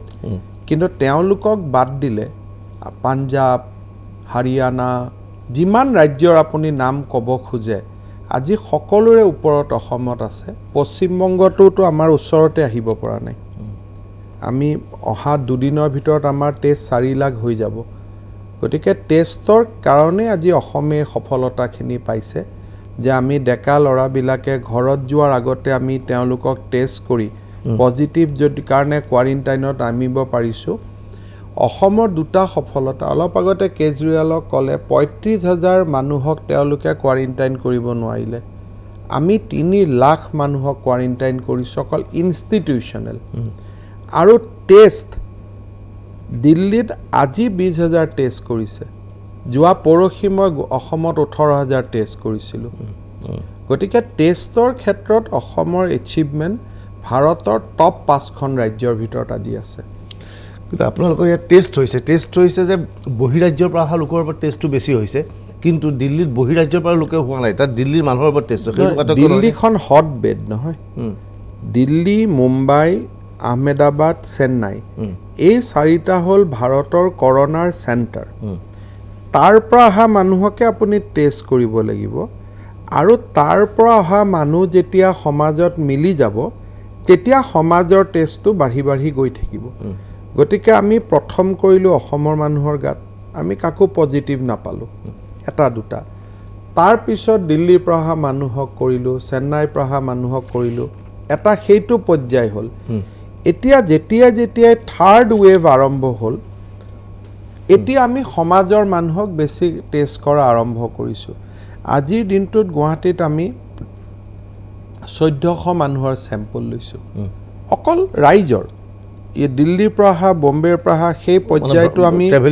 সেইটো পাৰ কৰিলোঁ গতিকে এইটো হ'ল এটা বিৱৰ্তনৰ পৰ্যায় ছেকেণ্ড বিৱৰ্তনৰ পৰ্যায়টোত আমি বাহিৰৰ পৰা অহা মানুহক টেষ্ট কৰিছিলোঁ এতিয়া বিৱৰ্তনৰ থাৰ্ড পৰ্যায়টোত আমি অকল সমাজৰ মানুহক টেষ্ট কৰিম কিন্তু অৰ্থাৎ যি য'ত প্ৰয়োজন কিন্তু আপুনি কৈছিল যে লকডাউন ঘোষণা কৰাৰ পূৰ্বে যে যিটো হাৰত দৈনিক গুৱাহাটীত 200-250কৈ লোক কৰোণা আক্ৰান্ত হৈছে হস্পিটালৰ নাটনি হ'ব যদি টেষ্টৰ পৰিমাণ যদি বাঢ়ি যায় যদি অধিক কৰোনা আক্ৰান্ত হয় কি অৱস্থা হ'ব কথাটো আপুনি অলপমান বুজি ল'ব যে টেষ্টটো এটা মাধ্যম টেষ্ট কৰিলে কৰোনা আক্ৰান্তৰ লোক বাঢ়ি যাব তাৰমানে কিবা টেষ্টে সোমোৱাই দিয়ে নেকি সেইটো নহয় কৰোনা সমাজত আছে কাৰণেহে টেষ্টে ধৰাত পেলাইছে এতিয়া মানুহে এনেকুৱা কৰিলে যে টেষ্ট কৰিলে কৰোনা ওলায় তেতিয়া মানুহে টেষ্ট কৰিব নোযোৱা হ'ব বোলে টেষ্ট কৰিলেহে কৰোনা হয় সেইটো নহয় এই ধৰণৰ মানুহ যে বহু মানুহৰ ঘৰত ইতিমধ্যে কৰোনা সোমাই আছে আৰু যিমান মানুহক আমি টেষ্টৰ জৰিয়তে ধৰিব পাৰোঁ টেষ্ট ট্ৰেক আমি ট্ৰেক কৰিব লাগিব টেষ্ট কৰিব লাগিব আইচলেট কৰিব লাগিব এই তিনিটা কাম কৰিলে আমি বাচিব পাৰিম কিন্তু ইয়াৰ লগে লগে আপোনাৰ বিচনাৰ অভাৱ হ'ব বুলি আপুনি ইতিমধ্যে কৈছে কোনটো গুৱাহাটী মহানগৰীত বেডৰ অভাৱ ঘটিব পাৰে সেইটো ঘটিব তাৰো জোৰা টাপলি মাৰিব কেনেকুৱা জোৰা যদি এতিয়া মানুহ এতিয়া আজি আমাৰ হাতত যোৱা কালিলৈকে আমাৰ হাতত 900 বিচনা আছিলে আজি আমাৰ অহা পৰহি দিনাখন 250 বিচনা যোগ হ'ব আৰু বুধবাৰে 800 বিচনা যোগ হ'ব খানাপাৰাত অৰ্থাৎ খানাপাৰাৰ যিটো কেন্দ্ৰ কৰিছিল তাত আৰম্ভ হ'ব হয় গতিকে অহা সপ্তাহৰ পৰা আমি 2500 মানুহ ৰাখিব পৰা আমি সক্ষমতা পাম আজি আমি দুই এখন প্ৰাইভেট হস্পিটালৰ লগতো কথা পতা আৰম্ভ কৰিছোঁ 3 মাহ আগতে মোৰ টাৰ্গেট আছিল যে ষ্টেটত 5000 বিচনা এতিয়া মোৰ টাৰ্গেট হ'ল গুৱাহাটীত 5000 বিচনা সেয়া সম্ভৱপৰ হ'বনে কৰিব লাগিব আৰু কৰি গৈ আছোঁ আৰু মই ভাবোঁ যে আমি যি ধৰণে আমাৰ ফৰৱাৰ্ড প্লেনিং হৈ আছে আমি যি ধৰণে কথাবিলাক চিন্তা কৰিছোঁ বেলেগ ৰাজ্যৰ পৰা শিকি আমি এদিনৰ জিৰণি নোলোৱাকৈ কামবিলাক কৰি গৈ আছোঁ এতিয়া মই ভাবোঁ যে আপুনি লকডাউন ঘোষণা কৰাৰ পূৰ্বে আপুনি কৈছিল যে গুৱাহাটীত কৰোনা সংক্ৰমিত হোৱাৰ কাৰণে কেতবোৰ কাৰণ কৈছিল আপুনি যে ট্ৰাকলাৰ প্ৰসংগ উত্থাপন কৰিছিল কিন্তু লকডাউন হোৱাৰ লগে লগে ট্ৰাকলা অহাটো বন্ধ হৈ যাব ট্ৰাক যেতিয়া আহে তাত এখন সমাজ বহে ট্ৰাক আহে দোকান এখন বহে ধাবা এখন বহে সেই তাৰ পৰাই সংক্ৰমণটো আৰম্ভ হয় প্ৰথম যেতিয়া লকডাউন আছিল 21 দিনৰ লকডাউন তেতিয়া দোকান পোহাৰবিলাক খোলা নাছিলে ট্ৰাক আহিছে বস্তু থৈছে তাতে ভাত খাইছে গুচি গৈছে সংক্ৰমিত হোৱা নাছিল সংক্ৰমিত হ'ল আনলক পিৰিয়ডটোত গতিকে মই ভাবোঁ যে 14 দিনৰ যিটো লকডাউন হ'ব ধাবা কেইখন বন্ধ হ'ব কাষৰ দোকানখন বন্ধ হ'ব চাহৰ দোকানখন বন্ধ হ'ব মানুহকেইজন ট্ৰাক ড্ৰাইভাৰকেইজনে বেলতলাত গাড়ীখন বস্তুখিনি নামাই থৈ গোটেই বেলতলাখন এবাৰ ঘূৰে কৰবাত চাহ খাই 3 দিন তেওঁলোক ইয়াতে থাকে যেতিয়ালৈকে ট্ৰাকখন আনলোড নহয় গতিকে এতিয়া তেওঁলোক 14টা দিন এটা সীমাৰ গণ্ডিৰ ভিতৰত থাকিব আৰু এই লকডাউনটোৱে কৰোনা নোহোৱা নকৰে গ্ৰাফডাল অকণমান 1.5 মাহৰ কাৰণে ৰখাই দিব এতিয়া ঠিক আছে গুৱাহাটীত আপুনি কৰিলে গুৱাহাটীত লকডাউন ঘোষণা কৰিছে শেহতীয়া খবৰ মতে আন এক প্ৰান্ত হৈ পৰিছে তেজপুৰ এটাৰ পিছত এটাকৈ ওলাইছে তেজপুৰ মেডিকেল কলেজতো বহুজন ওলাইছে যে কাইলৈ পঢ়িলে এনেকুৱা হ'ব পাৰে নেকি গুৱাহাটীৰ তেজপুৰত বা আন কোনো চহৰতো সম্পূৰ্ণ লকডাউন হ'ব পাৰে মই অস্বীকাৰ নকৰোঁ কিন্তু তেজপুৰত যোৱাকালিও আমাৰ ৰাজ্যিক মন্ত্ৰী পীযুষ হাজৰিকা ডাঙৰীয়া গৈছিলে সামাজিক সংক্ৰমণ তাত হোৱা নাই বা যিটো ধৰণে গুৱাহাটীত চিন্তাৰ কাৰণ হৈছে তেজপুৰত নো ডাউট 2-এটা ঘটনা ঘটিছে যাৰ কাৰণে আতংকিত মানুহ হৈছে কিন্তু এতিয়াই আপুনিয়ে প্ৰথম এইটো কথা কৈছিলে যে লকডাউনে জীৱিকাক কষ্ট দিয়ে মানুহৰ লাইভলিহুডক কষ্ট দিয়ে গতিকে এইটো এটা আবেগিক সিদ্ধান্ত হ'ব নোৱাৰে আমি খুব ক্লোজলি মনিটৰ কৰোঁ পৰিৱেশ হাতৰ পৰা ওলাই গ'লেহে শেষ অস্ত্ৰটো লকডাউন হয় মই ভাবোঁ যে তেজপুৰত এতিয়াও সেই অৱস্থা অহা নাই ৰিপুণ বৰাই আন এক অভিযোগ উত্থাপন কৰিছে যে আপুনি লকডাউনৰ সিদ্ধান্ত নিজাববীয়াকৈ লৈছে সকলোৰে লগত একেলগে আলোচনা কৰি সিদ্ধান্ত লোৱাৰ প্ৰয়োজনীয়তা আছে এতিয়া মই ৰিপুণ বৰা ডাঙৰীয়াৰ লগত কি আলোচনা কৰিম মইতো তাক বহুত দিনৰ পৰা জানো তেওঁৰ লগত মই কি আলোচনা কৰিম পৰামৰ্শ ল'ব পাৰিব কি পৰামৰ্শ ল'ম লকডাউনৰ তেওঁ প্ৰয়োজন আছে গোটেই নে নাই দিনটো কোৱাৰেণ্টাইন লৈ ব্যস্ত তেওঁ ক'ব হিমন্ত বিশ্ব কোৱাৰেণ্টাইন হ'ব লাগে নালাগে আজি তেওঁ কৈছে যে গুৱাহাটীত বোলে আমি কিবা পলিটিকেল এক্টিভিটি নহ'বৰ কাৰণে কোৱাৰেণ্টাইন কৰিছোঁ সেই ধৰণৰ মানুহৰ লগত কথা পতাৰ মুডটো আজি মোৰ নাই তেওঁৰ অভিযোগ আছে আপুনি ক'ৰবাত যেতিয়া ওলাই যায় আপোনাৰ লগত 100-150 মানুহ থাকে আৰু তেওঁলোক মোৰ লগত কোনো মই ৰাজনৈতিক সভা নকৰোঁ আনকি মই ৰাজনৈতিক কথা বতৰাৰ উত্তৰ নিদিওঁ আৰু ৰিপুণ বৰা ডাঙৰীয়াই যে এনেকুৱা কিবা প্ৰশ্ন কৰি আছে সেইটো মোক দুই এজনে ক'লেহে শুনো মই তেওঁৰ কোনো বস্তু নপঢ়ো কোনো বস্তু নাচাওঁ এই কাৰণে নাচাওঁ যে কিবা দেখিলে উত্তৰ দিব মন যাব আৰু এইকেইদিন মই যিমানে পাৰোঁ বিৰোধী প্ৰশ্নৰ উত্তৰ দিয়াটো প্ৰয়োজন এতিয়া বিৰোধী চৰকাৰী কৰি থকাৰ সময় নহয় এটা ৰোগী ডাক্তৰ আৰু স্বাস্থ্য বিভাগ এতিয়া কি বিৰোধী কি চৰকাৰী এইবিলাক চোৱাৰ মোৰ সময় নহয় মই বিশ্বাস কৰোঁ যে চৰাই আছে চৰাইৰ চকু অৰ্জুনে চকুত মাৰিব লাগে অৰ্থাৎ কৰোনা প্ৰতিৰোধ কৰা মোৰ এটা দায়িত্ব চকুত মাৰি মানে পেটত মাৰিব প্ৰয়োজন নাই মই নাভাবোঁ কাৰোবাৰ প্ৰয়োজন আছে মাতিব যোৱাবাৰো মুখ্যমন্ত্ৰী ডাঙৰীয়াই তেওঁলোকক মাতিছিল কথা বতৰা পাতিছিলে আৰু মোৰ কাৰণে মই ভাবোঁ যে ডক্তৰসকলৰ লগত পাতিছোঁ ৰাইজৰ লগত পাতিছোঁ পৰিৱেশটো দেখিছোঁ টুইটাৰ ফেচবুকত জনমত দেখিছোঁ আৰু মই নিজে অনুভৱ কৰিছোঁ যে আজিৰ দিনত এইটো পৰিৱেশৰ প্ৰয়োজন আছে এতিয়া যদি মোৰ জীৱনটো ৰিপুণ বৰা কেন্দ্ৰিক মই কৰি দিওঁ তেতিয়াহ'লে এতিয়া মোক কেইটামান দিন কৰোনা কেন্দ্ৰিক হৈ থাকিব দিয়ক সময় আহিব ইলেকশ্যনৰ মিটিঙত ৰিপুণ বৰা খুদে মোলে গোটেই উত্তৰ মই দিম কিন্তু আজিৰ দিনটো মই আপোনাকো অনুৰোধ কৰিম মোৰ ব্ৰেইনটো পলিটিকেলটো এক্টিভেট কৰি নিদিব কাৰণ যদি মই পলিটিকেল এক্টিভেট হৈ যাওঁ আজিৰ দিনত মই কংগ্ৰেছৰ মানুহকো কোৱাৰেণ্টাইন কৰিব লাগিব কংগ্ৰেছৰ মানুহকো ট্ৰিটমেণ্ট কৰিব লাগিব কোন বিজেপিক ভোট দিছে ভোট দিয়া নাই মই চাব নালাগিব সকলোকে সমদৃষ্টিৰে সমকাম কৰিব লাগিব এই পলিটিকেল কথা বতৰাত পৰি থাকিলে মোৰ ব্ৰেইনটো পলিটিকেল হৈ যাব তেতিয়া বিজেপিৰ ৰোগী কংগ্ৰেছৰ ৰোগী এনেকুৱা কথা বতৰাবোৰ আহা আৰম্ভ হ'ব ঠিক আছে আমি আশা কৰিছোঁ বিজেপিৰ ৰোগী কংগ্ৰেছ ৰোগী হ'ব নালাগে যাতে নহয় আৰু ৰিপুণ বৰা ডাঙৰীয়াই যিমানখিনি নাটক ড্ৰামা তেওঁ কৰি থাকিব খুজিছে এইকেইদিন কৰি থাকক মোৰ ভূমিকা ড্ৰামাখনত মোৰ যিটো ভূমিকা হ'ব সেই ভূমিকাটো কৰোনা শেষ হোৱাৰ পিছত মই পালন কৰিম মোৰ ৰিহাৰ্চেলখিনি ৰিপুণ বৰাই পিছলৈকে থৈ দিয়ক তেওঁৰ ৰিহাৰ্চেলখিনি আমি এইকেইদিন যিহেতু পলিটিক্সত নাই তেওঁৰ পাৰ্টখিনি তেওঁক ফিল্ডখন পূৰা মুকলি কৰি দিছোঁ তেওঁ যিমান পাৰে এইকেইদিন ৰাজনীতি কৰি দিয়ক গ'লকিপাৰ নাই তেওঁ যিমান পাৰে গ'ল সোমাই থাকক এইকেইটা দিন মোৰ ব্ৰেইনটো পলিটিক্সত নাযায় কিন্তু এইকেইদিনত গ'ল সোমাই তেওঁ যদি প্ৰেক্টিচ ভাল হৈ যায় একদম যি কৰে কৰক মোৰ তেওঁৰ ওপৰত শুভেচ্ছা আছে আশীৰ্বাদ আছে মই তেওঁক লৈ ব্যস্ত এতিয়া হ'ব খোজা নাই হয় গণতন্ত্ৰত কিছু সিদ্ধান্ত লোৱাৰ আগতে বিৰোধী পক্ষৰ লগত আলাপ আলোচনা কৰিব লাগে মুখ্যমন্ত্ৰী ডাঙৰীয়াৰ সেই যিটো মই এটা ডিপাৰ্টমেণ্ট চাওঁ বিৰোধী দল চৰকাৰ এই কোঅৰ্ডিনেশ্যনটো চৰকাৰী পৰ্যায়ত মুখ্যমন্ত্ৰী ডাঙৰীয়াই সিদ্ধান্ত ল'ব কথা পাতিব লাগিলে পাতিব আৰু মই ভাবোঁ যোৱা সময়ত এডিটৰসকলৰ লগত বিৰোধী পক্ষৰ লগত আমাৰ ইকনমিক্সৰ লগত যিমান পাৰি মুখ্যমন্ত্ৰী ডাঙৰীয়াই ৱাইড ডিছকাশ্যন কৰিছে আৰু ইমান কনচালটেশ্যন মই নাভাবোঁ যে আন ৰাজ্যতো হৈছে ঠিক আছে আমাৰ কৰণীয়খিনি আমি কৰি আছোঁ ঠিক আছে মই ৰাজনীতিৰ কথা নুশুনো মই বেলেগ কেতিয়াবা ৰিপুণ বৰাৰ মোবাইল নম্বৰটো দি দিব মই পাতি ল'ম কি হৈছে কথাখিনি মই এবাৰ বুজি ল'ম তেওঁৰ পৰা কি ঠিক নাজানো ৰাতি ৰিপুণ বৰাৰ কথাই বহুত দিন পাতা ঠিক আছে এতিয়া মূল প্ৰসংগটো যে কাৰণ সিদিনাখন যেতিয়া সৰু সজাত ৰিপুণ বৰা আহিছে সকলো মানুহ লাইন কৰি আছে ৰিপুণ বৰা আহিছে মইতো তেওঁক লাইনৰ আগত যে ৰিপুণ দা যাওক আগত টেষ্ট কৰক গৈ এতিয়া মানুহে সেইটো প্ৰশ্ন কৰিব পাৰে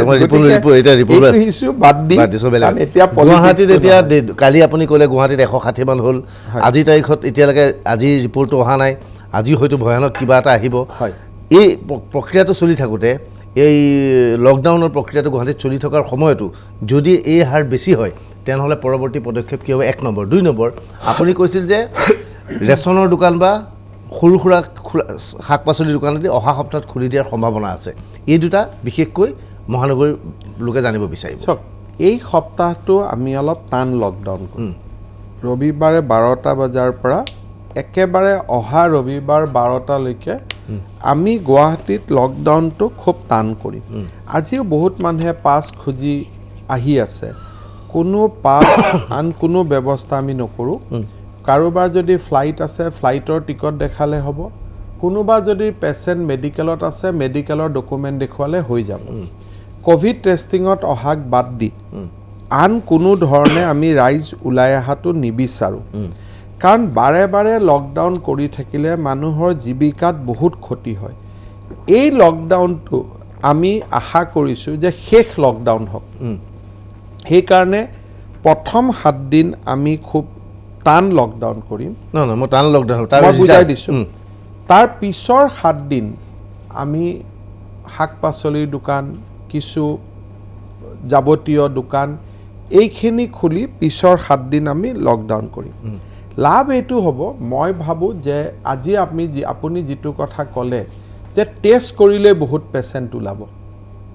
টেষ্ট নকৰাকৈতো থাকিব নোৱাৰোঁ বহুত নন চিম্পটমিক পেচেণ্ট এই 14টা দিন ঘৰত সোমাই থাকিলে তেওঁলোকৰ ঘৰৰ ভিতৰতে এই বেমাৰটো নোহোৱা হ'ব বাহিৰত ওলাই অহাৰ পিছত 14টা দিন পিছত যেতিয়া তেওঁলোক বাহিৰত ওলাই আহিব তেওঁলোকে বয়োজ্যেষ্ঠ ব্যক্তি এজনক বা ডায়েবেটিছ থকা হাৰ্টৰ বেমাৰ থকা মানুহ এজনক বেমাৰটো দিব নোৱাৰিব 14 দিনৰ লকডাউনে 1.5 মাহলৈকে কাৰ্ভডাল মেইনটেইন কৰিব কিন্তু যদি কৰোনাৰ ভ্যাকচিন 1.5 মাহ পিছতো নোলায় 14 দিন আৰু 1.5 মাহ 2 মাহ হৈ গ'ল এই 2 মাহতো যদি নোলায় হয়তো গুৱাহাটীত আকৌ এই এভাৰেজটো ঘূৰি আহিব তেতিয়ালৈকে আমাৰ হেলথৰ সিস্টেম ইমপ্ৰুভ কৰিব হয়তো আজি আমি 200 হতে লকডাউন দিছোঁ তেতিয়া হয়তো আমি 600 হলে লকডাউন দিম প্ৰত্যেক মাহত পৰিৱেশটো বেলেগ হৈ গৈ থাকিব কিন্তু মই আশা কৰিছোঁ যে সেপ্টেম্বৰ মাহৰ ভিতৰত হয়তো আমি সমাজে বিজ্ঞানীসকলে আমাক কিবা ভ্যাকচিন এটা দিব পাৰিব আমি এটা কৰোনাৰ সৈতে সহাৱস্থান কৰিবলগীয়া পৰিস্থিতি হ'ব এটা সময়ত যদি ভ্যাকচিন নোলায় আৰু এটা সময়ত যদি কোনো ব্যৱস্থাই সন্মুখত নাথাকে তেতিয়ালে সমাজে তাৰ এটা ৰাস্তা নিজে উলিয়াই ল'ব বহুত মানুহে কয় যে মোৰ দাদাইও বহুত কয় যে হাৰ্ড ইমিউনিটি হ'ব লাগে তাৰ মানে আমি সকলোৱে ওলাই যাব লাগে যাৰ যি কৰোনা হয় হ'ব লাগে আমেৰিকাত হাৰ্ড ইমিউনিটিটো প্ৰেক্টিছ কৰাৰ পিছত যোৱা 3 দিন ধৰি কৰোনা ভয়াবহ ৰূপত গুচি গ'ল সেইকাৰণে এইবিলাক হ'ল ডিবেটেবল আৰু একোটা তাৰ্কিক বিষয়বস্তু তাৰ ফৰত আৰু এগেইনষ্টত দুইফালে মেৰিট এণ্ড ডিমেৰিটছ আছে অসম আমি সৰু ৰাজ্য আমিতো পলিচি আৰু নীতি নিৰ্ধাৰণ কৰিব নোৱাৰোঁ কিন্তু কনজাৰভেটিভলি ৰক্ষণাত্মকভাৱে বা ট্ৰেডিশ্যনেল নিয়মত আমি যি কৰি আছোঁ তেনেকে যিমান দিনলৈকে মৃত্যুৰ হাৰ নোহোৱাকৈ সমাজখনক ৰাখিব পাৰোঁ সিমান দিনলৈ আমি চেষ্টা কৰিব লাগিব কিন্তু কোনোবা এটা দিন আহিব সমাজে আৰু নতুন নিয়ম বনাব এতিয়া আৰু এটা প্ৰশ্ন হয় বিশেষকৈ দুই ধৰণৰ এটা প্ৰশ্ন আহে যে কৰোনা এনে এটা বেমাৰ যে মোৰ ঈশ্বৰে নকৰক কোনোবা এজন ব্যক্তিৰ কৰ্কট ৰোগত আক্ৰান্ত হৈছে বা সাংঘাতিক কিডনি ফেইলৰ হৈছে তেওঁ দুই ধৰণৰ অপশ্যন আছে best of the best medical কলেজখনত যাব পাৰিব বেষ্ট অফ দি বেষ্ট হস্পিটেলখনত যাব পাৰিব আৰু সাধাৰণ ৰোগী সাধাৰণ হস্পিটেল এখন থাকিব লাগিব এতিয়া কৰোনা এতিয়া এনে পৰ্যায় পাইছে নেকি এজন ধনী মানুহও সেই একেখন হস্পিটেলত থাকিব লাগিব তেনেকুৱা কথা একো নাই প্ৰাইভেট গুৱাহাটীৰ মই প্ৰাইভেট নাৰ্ছিং হোম সকলক অনুৰোধ জনাম যে আপোনালোকে কৰোনা ট্ৰিটমেণ্ট আৰম্ভ কৰক দিল্লীতটো মেক্স হস্পিটেলতে মেক্সিমাম কৰোনাৰ পেচেণ্ট গৈ আছে গতিকে আজি আমি অসমৰ মই আজি গধূলি গুৱাহাটীৰ 2খন হস্পিটেলৰ লগত কথা পাতিছোঁ অহা সপ্তাহৰ পৰা আয়ুৰসুন্দ্ৰা হস্পিটেলে কৰোনাৰ ট্ৰিটমেণ্ট আৰম্ভ কৰিব ভাল খবৰ গতিকে তেওঁলোকে আজি আমাৰ লগত এখন এমঅইউ ধৰণৰ কৰিছে যে ডেইলি 4,500 টকা ৰেট ল'ব যদি ডায়েবেটিছ হাৰ্ট এটেক সেইটো বেলেগ কথা কিন্তু টিপিক্যালি কৰোনা কিন্তু কৰোনা চাই থাকোঁতে যদি কিবা বেলেগ বেমাৰ ওলাই গ'ল বেলেগ কথা কিন্তু অকল কৰোনা বেমাৰী এজনক ডেইলি 4,500 টকা তেওঁলোকে পেইং কেবিনত ৰখাৰ সিদ্ধান্ত লৈছে আন মই ভাবোঁ যে গুৱাহাটীৰ নাৰ্ছিং হোম সকলেও কম বেছি পৰিমাণে কেইটামান দিন পিছত তেওঁলোকৰ চিকিৎসালয় নিশ্চয় খুলি দিব আৰু আমি তাৰ আলোচনা ইতিমধ্যে আৰম্ভ কৰিছোঁ হিমন্ত বিশ্ব শৰ্মাক আমি আন এটা প্ৰশ্ন কৰিব বিচাৰিছোঁ যি প্ৰশ্নটোক লৈ বহুতে আমাক সুধি আছিল সেই প্ৰশ্নটো সুধিব বিচাৰিছোঁ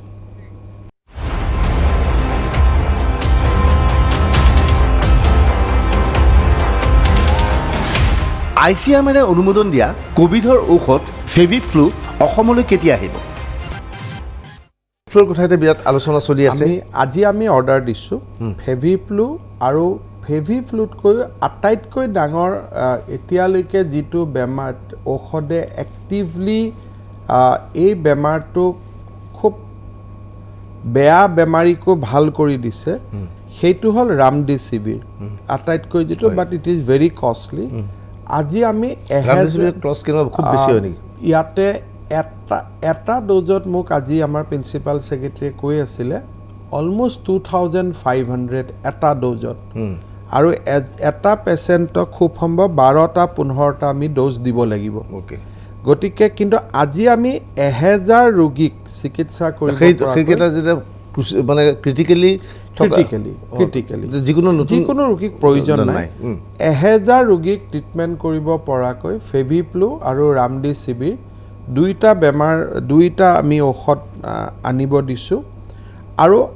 এতিয়াৰ পৰা আমি প্লাজমাৰ ওপৰতো কাম কৰাৰ কাৰণে গুৱাহাটী মেডিকেল কলেজত মেচিন ইনষ্টল কৰিছোঁ যাতে ব্লাডৰ পৰা প্লাজমাটো সেপাৰেট কৰি ল'ব পাৰে এইটো কেতিয়া মানে প্লাজমা থেৰাপি আৰম্ভ হ'ব মোৰ প্ৰয়োজন 7 দিনৰ ভিতৰত প্লাজমা থেৰাপি হলে খুব জটিলভাৱে খুব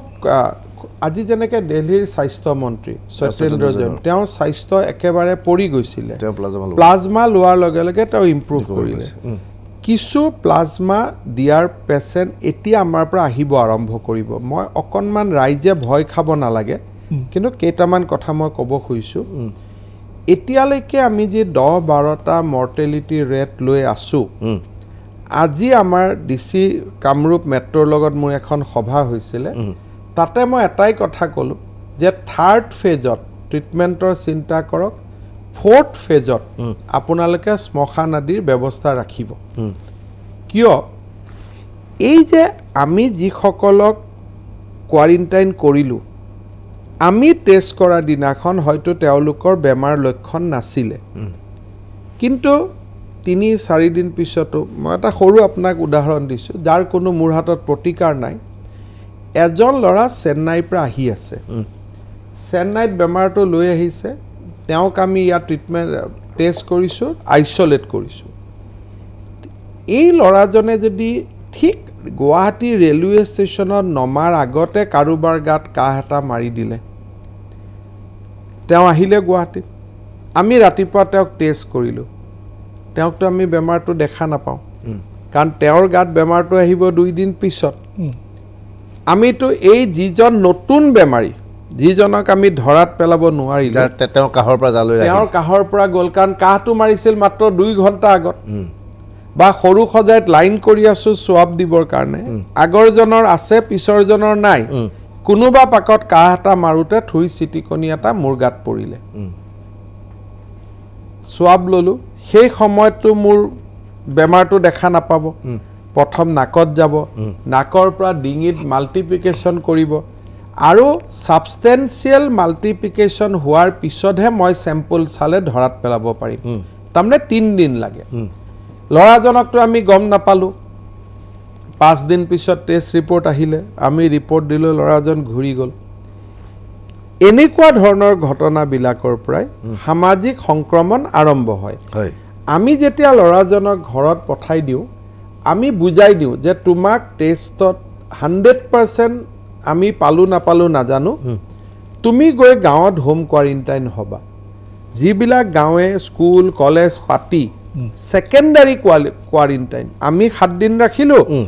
গাঁৱত গৈ 7 দিন ৰাখিলে চিন্তাৰ কাৰণ নাই কিন্তু সবেইটো সেই কাম কৰা নাই কোনোবা গাঁৱত নগলে ইয়াৰ পৰা ৰিলিজ লৈ গুৱাহাটীৰ কোনোবা ফ্লেটতে নামি গ'ল হয়তো গুৱাহাটীতে দেখিছে গুৱাহাটীত গাঁৱৰ দৰে টান ব্যৱস্থা নাই নগাঁৱত আমি থৈ আহিছোঁ ল'ৰাজন গুৱাহাটীলৈকে গুচি আহিছে বুজিছোঁ ই এতিয়া বয়োজ্যেষ্ঠ মানুহৰ গাত যদি বেমাৰ আহে কেইটামান দিন আগতে মই মোৰ টুইটাৰত 9টা ডেথ দেখুৱাই আছোঁ আচলতে ডেথ 10টা কেইদিনমান আগতে 32 বছৰৰ ল'ৰা এজন গুৱাহাটীত তেওঁৰ কৰোনাত আক্ৰান্ত হ'ল তেওঁ ট্ৰিটমেণ্ট লৈ আছে দেউতাকৰ পুৰণা হাৰ্টৰ বেমাৰ আছিল কিন্তু দেউতাক ঘৰতে মৃত্যু হৈ গ'ল টেষ্ট কৰোঁতে আমি কৰোনা পজিটিভ পালোঁ ল'ৰাজন হেলথি কিন্তু ল'ৰাজনে ঘৰত গৈ যে দেউতাকক দিলে 4th ষ্টেজটো আমি যদি ছেপ্টেম্বৰত ভেকচিন নাপাওঁ অসমত 4th ষ্টেজটোত আমি অলপ ভয়াৱহতাৰ ফালে যাম বয়োজ্যেষ্ঠ লোকসকল কাৰণ ই বয়োজ্যেষ্ঠ লোকসকলৰ ওচৰত যোৱা আৰম্ভ কৰিব তেতিয়াই প্লাজমা থেৰাপি প্ৰয়োজন তেতিয়াই আমাক প্লাজমা থেৰাপি ৰামডি শিবিৰ এইবিলাকৰ আৰম্ভ হ'ব সেইকাৰণে তাৰ ব্যৱস্থা আমি আৰম্ভ কৰিছোঁ আজি ৰামদেৱ শিবিৰ কিনিছোঁ প্লাজমা কিনিছোঁ প্লাজমা থেৰাপি ছেপাৰেশ্যন মেচিন আনিছোঁ কিছু কাম আমি কৰিছোঁ কাৰণ মই ভাবোঁ যে শেষ যিটো ফেজ আহিব সেইটো ফেজ ক্ৰিটিকেল হ'ব দিল্লীত যিটো ফেজ আমি দেখা পাইছোঁ দিল্লীতকৈ আমি 2 মাহ পিছত আছোঁ গতিকে দিল্লীত যিটো আমি আজি দেখা পাইছোঁ অসমত সেইটো আমি 2 মাহ পিছত দেখা পাম আমেৰিকাতকৈও আমি 2 মাহ পিছত আছোঁ আমেৰিকাত যিটো আজি দেখিছে সেইটো দিল্লীয়ে 2 মাহ পিছত দেখিছে দিল্লীয়ে দেখাতকৈ আমি 2 মাহ পিছত দেখিম অৰ্থাৎ এইটো গতি ইয়াৰ মাজত আমি যে 2 মাহ পিছত দেখিম আমেৰিকা আৰু অসমৰ মাজত 4 মাহ গেপ আমেৰিকা আৰু দিল্লীৰ মাজত 2 মাহৰ গেপ এই গেপটোত যদি আমি ভেকচিন পাই যাওঁ ভাল কথা আমি মানুহক বচাব পাৰিম হিমন্ত বিশ্ব মই সৰু বাণিজ্যিক বিৰতি আকৌ লাগিব ল'ম বাণিজ্যিক বিৰতিৰ পিছত আমি তেখেতৰ সৈতে আলোচনা অব্যাহত ৰাখিম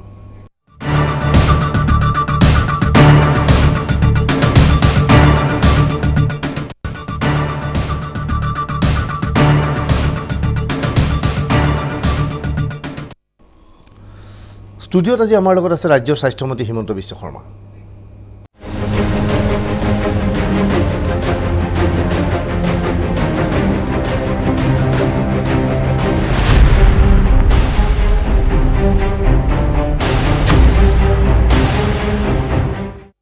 ৰাজ্যত ভয়াৱহ ৰূপত কৰোনা বিয়পিলে যাৰ বাবে গুৱাহাটীত ভয়ানক ৰূপ ল'লে গুৱাহাটীত লকডাউন ঘোষণা কৰা হ'ল হিমন্ত বিশ্ব শৰ্মা আমাৰ লগত আছে এবাৰ হিমন্ত বিশ্ব শৰ্মাক আমাৰ ফালৰ পৰা আন এটা প্ৰশ্ন উত্থাপন কৰিব বিচাৰিছোঁ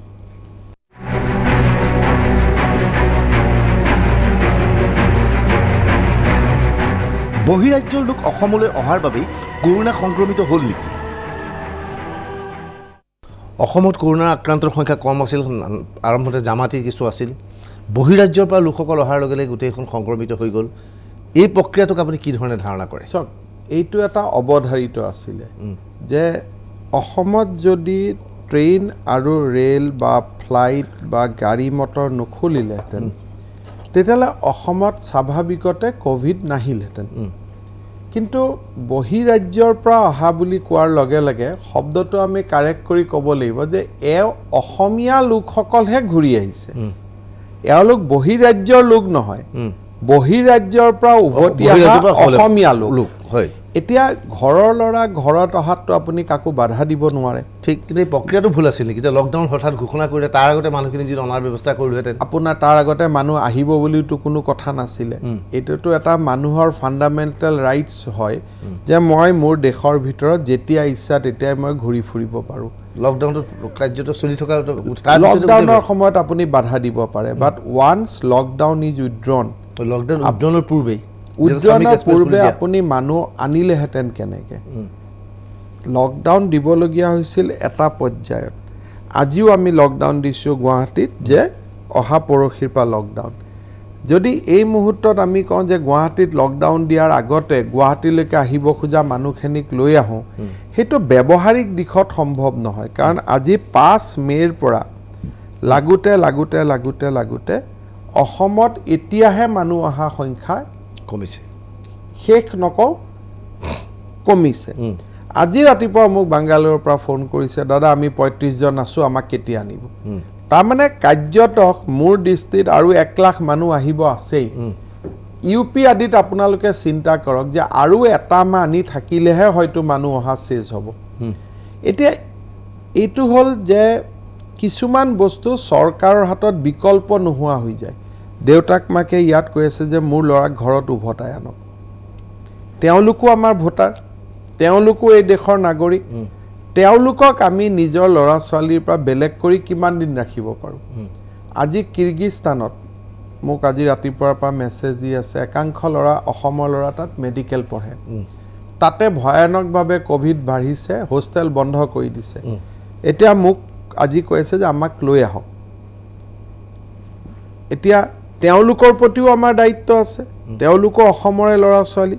কিন্তু অহাৰ লগে লগে তেওঁলোকে ক'ভিড আনাটো নিশ্চিত গতিকে ইয়াক কয় যে আমি ক্যাটছ 22 সিচুৱেশ্যনত আনিবও নোৱাৰে নানিলেও নহয় গতিকে এই বাস্তৱটোক স্বীকাৰ কৰি আমি আগবাঢ়িব লাগিব আৰু হয়তো অসমে 6000 ক'ভিড পেচেণ্ট কেতিয়াও দেখা নাপালেহেঁতেন এইটোত কোনো ইয়াত কোনো একনলেজ কৰাত কোনো অসুবিধা নাই যে আনকি কেৰালাত কোভিড নাই বুলি একাংশই ক'ব খোজে কেৰালাৰ পৰা অহা আমি 250 মানুহক আমি কোভিড পাইছোঁ তাত তেওঁলোকৰ টেষ্ট হোৱাই নাছিলে গতিকে এইটো মানে ক'ব গ'লে যে আমি জানো যে ই আহিলে কোভিড হ'ব কিন্তু অহাত বাধা দিয়া আমাৰ নৈতিক আৰু আইনগত অধিকাৰ দুইটাই নাই এনে অৱস্থাত ইতিমধ্যে আপুনি কৈছে যে এতিয়া মানুহৰ সংখ্যা ক্ৰমাৎ কমিব বুলি আশা কৰিছে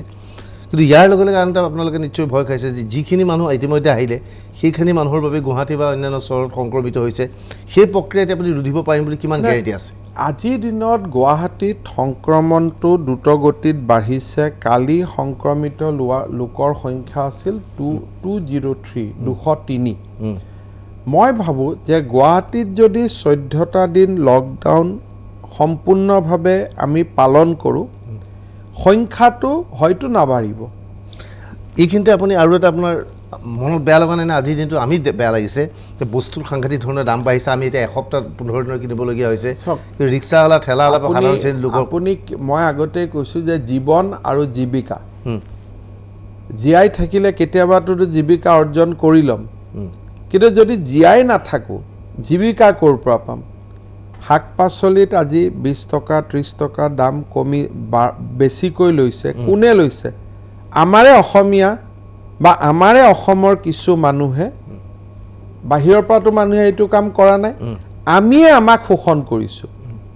আমিয়ে আমাৰ ওপৰত আমি আমাৰ কষ্ট বুজা নাই গতিকে জাতিটোত যদি দুৰ্বলতা থাকে চৰকাৰে তাক ঠিক কৰিব বহুত দূৰলৈ গৈ নোৱাৰে কিন্তু মই তথাপিতো ৰাইজক এটা কথা ক'ম যে দুখীয়া মানুহখিনিক বাদ দি মধ্যবিত্ত মানুহখিনি আজি যি ধৰণে নহওক আমি চলিছোঁ এইখিনি ত্যাগৰ পৰা আমি আমাৰ পিতৃ মাতৃক মৃত্যুৰ পৰা আমি ৰক্ষা কৰিব পাৰিম মোৰ দেউতাৰ যদি মোৰ দাদাৰ যদি বেমাৰ হৈ আছে কোমৰবিডিটি আছে তেওঁলোকক আমি ৰক্ষা কৰিব পাৰিম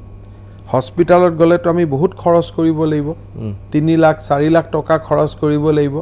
যেতিয়া কৰোনা আপোনাৰ ভাষাত চৰকাৰে যোনদিনাখন কৰোনা নিজৰ হাতৰ পৰা এৰি দিব যেনেকৈ হাৰ্ট এটেক হ'লে আপুনি হস্পিটালত যাওক নিজাববীয়াকৈ আপুনি আন বেমাৰৰ দৰে নিজাববীয়াকৈ হস্পিটালত যাওক সিদিনাখনতো আপুনি পকেটৰ পৰা 2-3 লাখ টকা খৰচ কৰিব লাগিব এইটো ট্ৰিটমেণ্টৰ কাৰণে গতিকে কৰবাত ছেক্ৰিফাইচ সমাজখনক জীয়াই ৰখাৰ কাৰণে আমি কৰিব লাগে বহুতে ক'ব যে ক'ব ভাল কৰিব দিগদাৰ মানুহৰ পেইন আছে মানুহৰ দুখ আছে কষ্ট আছে সমাজে নিয়ম এটা ঠিক কৰক যে আমি মাস্ক ব্যৱহাৰ কৰিম 3 মিটাৰ দূৰত থাকিম গুৱাহাটীত অসুবিধাটো হৈছে কি যে দুইজন মানুহে আমি কথা পাতি আছোঁ এজনে মাস্কটো ব্যৱহাৰ কৰা নাই আনজনে তেওঁৰ লগত কথা পাতিয়ে আছে মোৰ ঘৰত ৰাতিপুৱা কৰোনাৰ সময়তো 50 জন মানুহ গৈ উপস্থিত হয় সৰু সৰু কামত কাৰো মুখত মাস্ক নাথাকে সেক্ৰেটাৰিয়েটত কাৰো মুখত মাস্ক নাথাকে যদি আমি চৰকাৰে লকডাউন দিয়াটো নিবিচাৰোঁ সমাজে কৰবাত নহয় কৰবাত মাস্ক অপ্ৰয়োজনীয়ভাৱে ঘৰৰ বাহিৰ নোহোৱা আৰু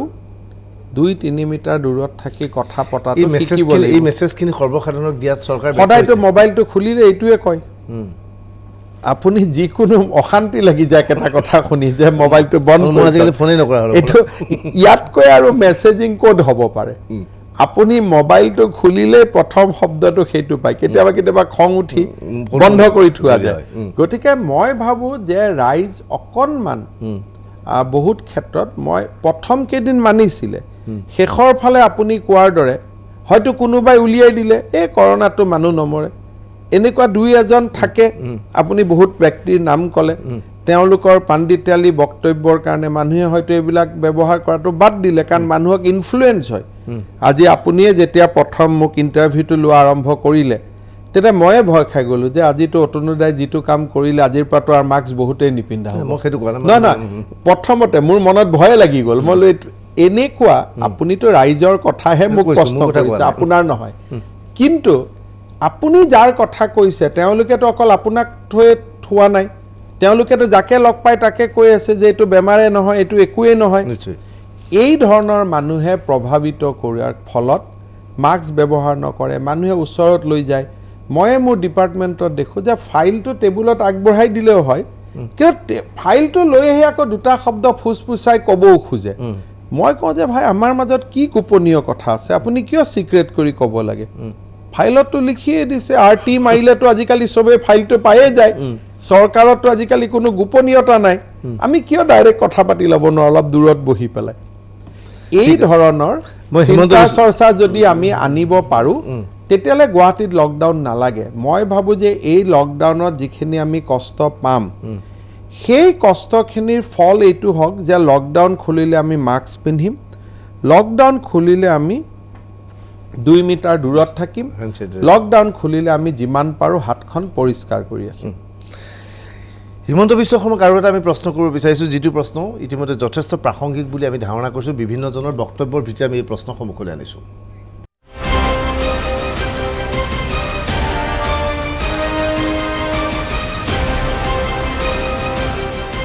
অসমত নিৰ্বাচন সমাগতভাৱেই চৰকাৰে বহিৰাজ্যৰ পৰা আহিব বিচৰা বহু লোকক নানিলে নেকি? এইটো এটা গুৰুতৰ অভিযোগ। বিভিন্নজনে এতিয়াও আমাক মেছেজ দি আছে, এই অনুষ্ঠানৰ মাজতে বহুতে কয় যে মই আহিব নোৱাৰিলোঁ। এই কথাটো এনেধৰণৰ নেকি যে নিৰ্বাচন আছে, আপোনালোকে যেনে তেনে কৰোণাৰ পৰা বাচিব লাগে, সেইটো নিৰ্বাচন আহিলেও বাচিব লাগিব? এতিয়াতো 3 লাখ আহিলেই, গতিকে 3 লাখ আহিলে যদি মোৰ হিচাপত আৰু কেইগৰাকীমান আছে তেওঁলোকো আহিব। আমিতো ৰেল আৰু প্লেন বন্ধ কৰা নাই। সেইকাৰণে আপুনি যদি লকডাউনৰ ঘোষণাটো শুনে তাত আমি কৈছোঁ যে প্লেন চলিব, ৰেল চলিব। গতিকে গুৱাহাটীৰ লকডাউনে বাহিৰৰ পৰা মানুহ অহাটো বন্ধ নকৰে, আমি সেই পইণ্টটো খোলা ৰাখিছোঁ। বাছেদিও আহিব পাৰে, ৰেলেদিও আহিব পাৰে বা প্লেনেদিও আহিব পাৰে। আমি কৈছোঁ যে ট্ৰেভেল টিকট দেখুৱালে তেওঁলোক আহিব পাৰিব। গতিকে আমি ৰাস্তা বন্ধ কাৰো কৰাই নাই। এইখিনিতে শিক্ষা সংক্ৰান্তীয় এটা প্ৰশ্ন কৰিব বিচাৰিছোঁ। আপুনি ঘোষণা কৰিছিল যে ছাত্ৰ ছাত্ৰীসকলে যিহেতু লকডাউন চলি আছে, অনুৰোধ জনাইছিল ব্যক্তিগত খণ্ডৰ শিক্ষা অনুষ্ঠানত পইচা কম দিব লাগে। এতিয়া বহু শিক্ষানুষ্ঠানৰ মই নাম ক'ব পাৰোঁ, এনেকৈ অভিযোগ আহিছে যে পৰিবহণ যিটো ট্ৰেন্সপৰ্টেশ্যন চাৰ্জ, স্কুল বন্ধ, সেয়াও মাচুল সংগ্ৰহ কৰিছে, লাইব্ৰেৰী মাচুল সংগ্ৰহ কৰিছে। এইটো সংগ্ৰহ কোনে কৰিছে? আমাৰ শংকৰদেৱ শিশু নিকেতন কোনেও কৰা নাই, জাতীয় বিদ্যালয় কোনেও কৰা নাই। কেইখনমান শিক্ষানুষ্ঠানে কৰিছে। তেওঁলোকৰ লগত আলোচনা কৰিলে তেওঁলোকে কয় যে ছাৰ আমাৰ গাৰ্জেনবিলাকেতো দিব পাৰে কাৰণে আমাৰ স্কুলত পঢ়ায়, আপুনি তেওঁৰ কাৰণে কিয় মাতে? তাতকৈ আমাক কওক যে আমি পোৱা পইচাকেইটা কোনোবা 10জনৰ দুখীয়া মানুহক দি দিব লাগে বুলি। মই এটা উদাহৰণে কৈছোঁ, ধৰক ৰয়েল গ্লোবেলত কোনোবা পঢ়ে, তাত কোনে পঢ়ে? যিসকলে পইচা দিব পাৰে। এটা ৰয়েল গ্লোবেলত কথা পাতিলে কয় যে ছাৰ আমাৰ নিয়মটো আমি নাভাঙো, আমি লৈ লওঁ, আপুনি মোক 1000জন দুখীয়া ল'ৰা ছোৱালী দেখুৱাই দিয়ক, তেওঁলোকক আমি কিতাপ পত্ৰ দিম। ৰয়েল গ্লোবেল বাৰু খুব ধনী এটা কথা, কিন্তু শংকৰদেৱ শিশু নিকেতন, জাতীয় বিদ্যালয় বা গাঁৱত যিমান আমাৰ প্ৰাইভেট স্কুল পঢ়ে আপুনি ইনকুৱাৰী কৰিব, কোনেও লোৱা নাই। সেইবিলাকত লোৱা নাই, কিন্তু গুৱাহাটীৰ চৌকল ডাঙৰ ডাঙৰ স্কুলবিলাক চাওক, ল'ৰা ছোৱালীক তাত যোৱাটো বন্ধ কৰিব লাগে। মই ভাবোঁ যে তেওঁলোকক খেদি ফুৰাতকৈ এই গাৰ্জেনসকল গভৰ্ণমেণ্ট স্কুললৈকে আহক, গভৰ্ণমেণ্ট স্কুলবিলাক ভাল কৰক। কিন্তু গভৰ্ণমেণ্ট স্কুলত সেই ব্যৱস্থা এতিয়াও নাই। তেওঁলোক আহিলে ভাল হৈ যাব। ইমান খেদি থাকিবৰ কাৰণে এতিয়া এই পৰ্যায়ত তেওঁলোকে নকয়।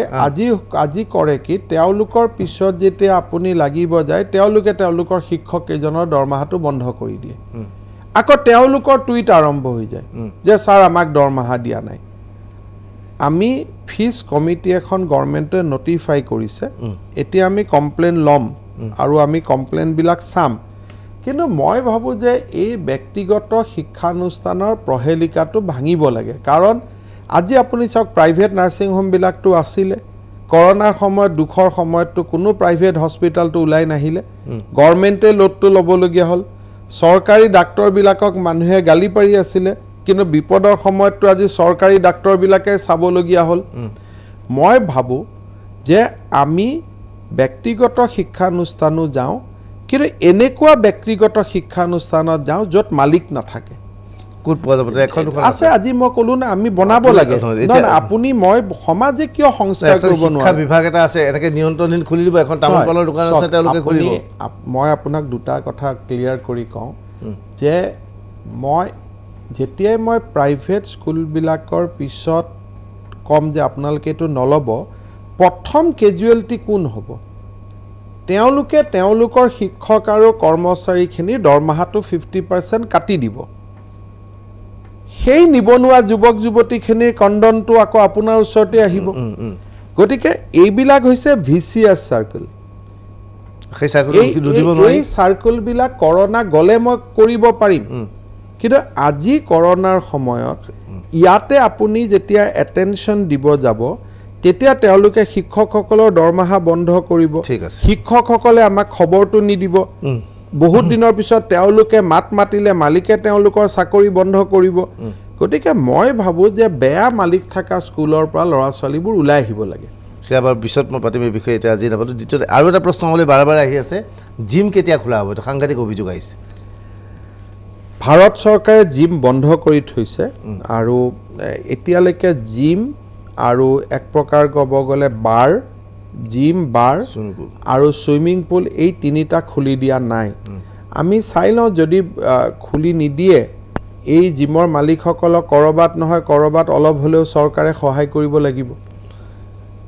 প্ৰাদেশিক শিক্ষিত বিদ্যালয়ৰ প্ৰশ্নটো আহিছে বহু শিক্ষকে সুধি আছে কেতিয়া হ'ব আমি কৰি আছোঁ কাম কিন্তু বহুত কষ্টৰ দিন এইকেইদিন কেনেকৈ দৰমহা দি আছোঁ অকল আমি বুজি পাওঁ তেওঁলোকে কিবা প্ৰতিশ্ৰুতি দিব চাওক একো নাই আমাৰ চৰকাৰৰ যিখিনি নিৰ্বাচনী প্ৰতিশ্ৰুতি মই চেষ্টা কৰিম যে ইলেকশ্যনৰ আগত যাতে আমি পূৰা কৰিব পাৰোঁ কিন্তু সব ল'ৰাইতো ফাৰ্ষ্ট ডিভিজন পাব খুজিলেও চবেই ফাৰ্ষ্ট ডিভিজন নাপায়গৈ গতিকে চেষ্টাটো কৰি থাকিম যিমান দিনলৈ পাৰোঁ এই কৰোনাৰ মাজতো 42,000 শিক্ষকৰ আমি সমস্যা সমাধান কৰিছোঁ গতিকে নিৰ্বাচনৰ আগতে কিবা এটা মোৰ চেষ্টা হ'ব যে আমাৰ যিখন মেনিফেষ্টো আছিল সেইখন যাতে ইলেকশ্যনৰ আগতে আমি পূৰা কৰিব পাৰোঁ শেষ প্ৰশ্ন এইটোতো বিতৰ্কিত প্ৰশ্ন হিমন্ত বিশ্বই ক'ৰবাত ধেমালিতে কৈছিলে নাজানো যে মোৰ অ' পজিটিভ বা অ' ব্লাড গ্ৰুপ অ' গতিকে মোৰ কৰোণা নহয় এনেকৈ নহয় এতিয়া মোক বহুতে কৈ আছে মোৰো কৰোণা নহয় মোৰো মই বুজাব পৰা এইটো ভুল ধাৰণা ল'ব নালাগে কথাটো হ'ল যে পৃথিৱীত যিটো মেথামেটিকেল যিটো চেম্পলিং হৈছে তাতে দেখা যায় যে অ' গ্ৰুপৰ মানুহ কম আক্ৰান্ত হৈছে এ গ্ৰুপৰ মানুহ আটাইতকৈ বেছি আক্ৰান্ত হৈছে ইয়াৰ কোনো সাইণ্টিফিক এতিয়ালৈকে গৱেষণা হোৱা নাই কিন্তু এ গ্ৰুপৰ মানুহ বেছি হৈছে অ' গ্ৰুপৰ মানুহৰ কম হৈছে কিন্তু নোহোৱা হোৱা নাই আৰু এইটো এটা ভগৱানৰ আশীৰ্বাদ যে আজিৰ দিনটোলৈকে মই বাচি আছোঁ যোৱা মণিপুৰ যোৱাৰ আগতে ৰাতি মই চেম্পল দিছোঁ ময়ো সাধাৰণ মানুহৰ দৰে ময়ো টেনশ্যনত আছোঁ গতিকে এইটো ভগৱানে বচাই ৰাখিছে বচাই ৰাখিবলৈ কিছু সাৱধানতা অৱলম্বন কৰা আছে যিখিনি মই বুজি পোৱা হ'লোঁ বেমাৰটো বুজি পালে বেমাৰটোৰ পৰা বাচিব পাৰিম আকৌ সহজত অলপ বুজাই দিয়ে ভাল পাম নাই চিম্পুল কথা মানুহ খুব সাৱধান হ'ব লাগে এইখন যে মোৰ মাস্ক মই আপুনি দেখিছে আপোনাৰ লগত কথা পাতোঁতে মই লাহে লাহে পিছুৱাই আছোঁ তাৰমানে মই 2 মিটাৰটো চাই আছোঁ যাতে মোৰ থুইটো আপোনাৰ গাত নপৰে আপোনাৰ থুইটো মোৰ গাত নপৰে এতিয়া যদি পৰিব এই মাজৰ এই জেগাটোত পৰিব আপুনি নাকাহালৈকে আপোনাক যদি মই কাহা দেখোঁ লগে লগে মই এখন মুখত দিম তাৰমানে নাক আৰু মুখটো যেনে তেনে মানুহৰ সংস্পৰ্শত অহাৰ পৰা আমি বচাবই লাগিব দ্বিতীয়তে 2-3 মিটাৰ দূৰত থাকিলে সাৱধান হৈ থাকিলে কৰোনা নাহে নহ'লে কৰোনাই চবক পালেহেঁতেন আজি তেজপুৰ মেডিকেল কলেজত আৰু বৰপেটা মেডিকেল কলেজত আমি ইমান ডাক্তৰ আৰু নাৰ্ছক টেষ্ট কৰিছোঁ তেওঁলোকৰ নিগেটিভ দেখুৱাই আছে অথচ সেইখন মেডিকেল কলেজে 29 জনৰ কৰোনা হৈছে কিন্তু 200 জনৰ আজি নিগেটিভ দেখুৱাইছে কিয় যোনে নিয়ম নীতিটো বুজি পায় যে 2 মিটাৰ দূৰত থাকক মাস্কখন নেৰিব হাতখন ধুই থাকক এই তিনিটা হ'লে মই ভাবোঁ যে কৰোনা আমি নিজে নিজে নোহোৱা কৰিব পাৰিম ধন্যবাদ হিমন্ত বিশ্ব শৰ্মা বহুত সময় দিলে কিন্তু এটা কথা শেহতীয়াভাৱে জনাওঁ যে আমাৰ আৰু আপোনাক মই এটা কনফিউজন নহ'বৰ কাৰণে কৈছোঁ যে প্ৰাইভেট স্কুলত যিটো ট্ৰেন্সপৰ্টৰ পইচা লৈ আছে সেইটো মই অলৰেডি চাব দিছোঁ আৰু আমি কি কৰিব পাৰোঁ মই চিন্তাত আছোঁ হয়তো আমি সেইটো ক্ষেত্ৰত ব্যৱস্থা এটা ল'ম সেইটো বহু অভিভাৱকৰ অভিযোগ যে এইমতে আৰু এটা খবৰ আহিছিল যে MMCত এটা ডাঙৰ ঘটনা ঘটিছিল যে এগৰাকী গৰ্ভৱতী মহিলাই একেদিনাই 2টা কালেকশ্যন চেণ্টাৰ স্বাব দিছিল MMCত দিয়াটোত পজিটিভ আহিছে বাহিৰতো নিগেটিভ আহিছে এইটো এটা খবৰ আহিছে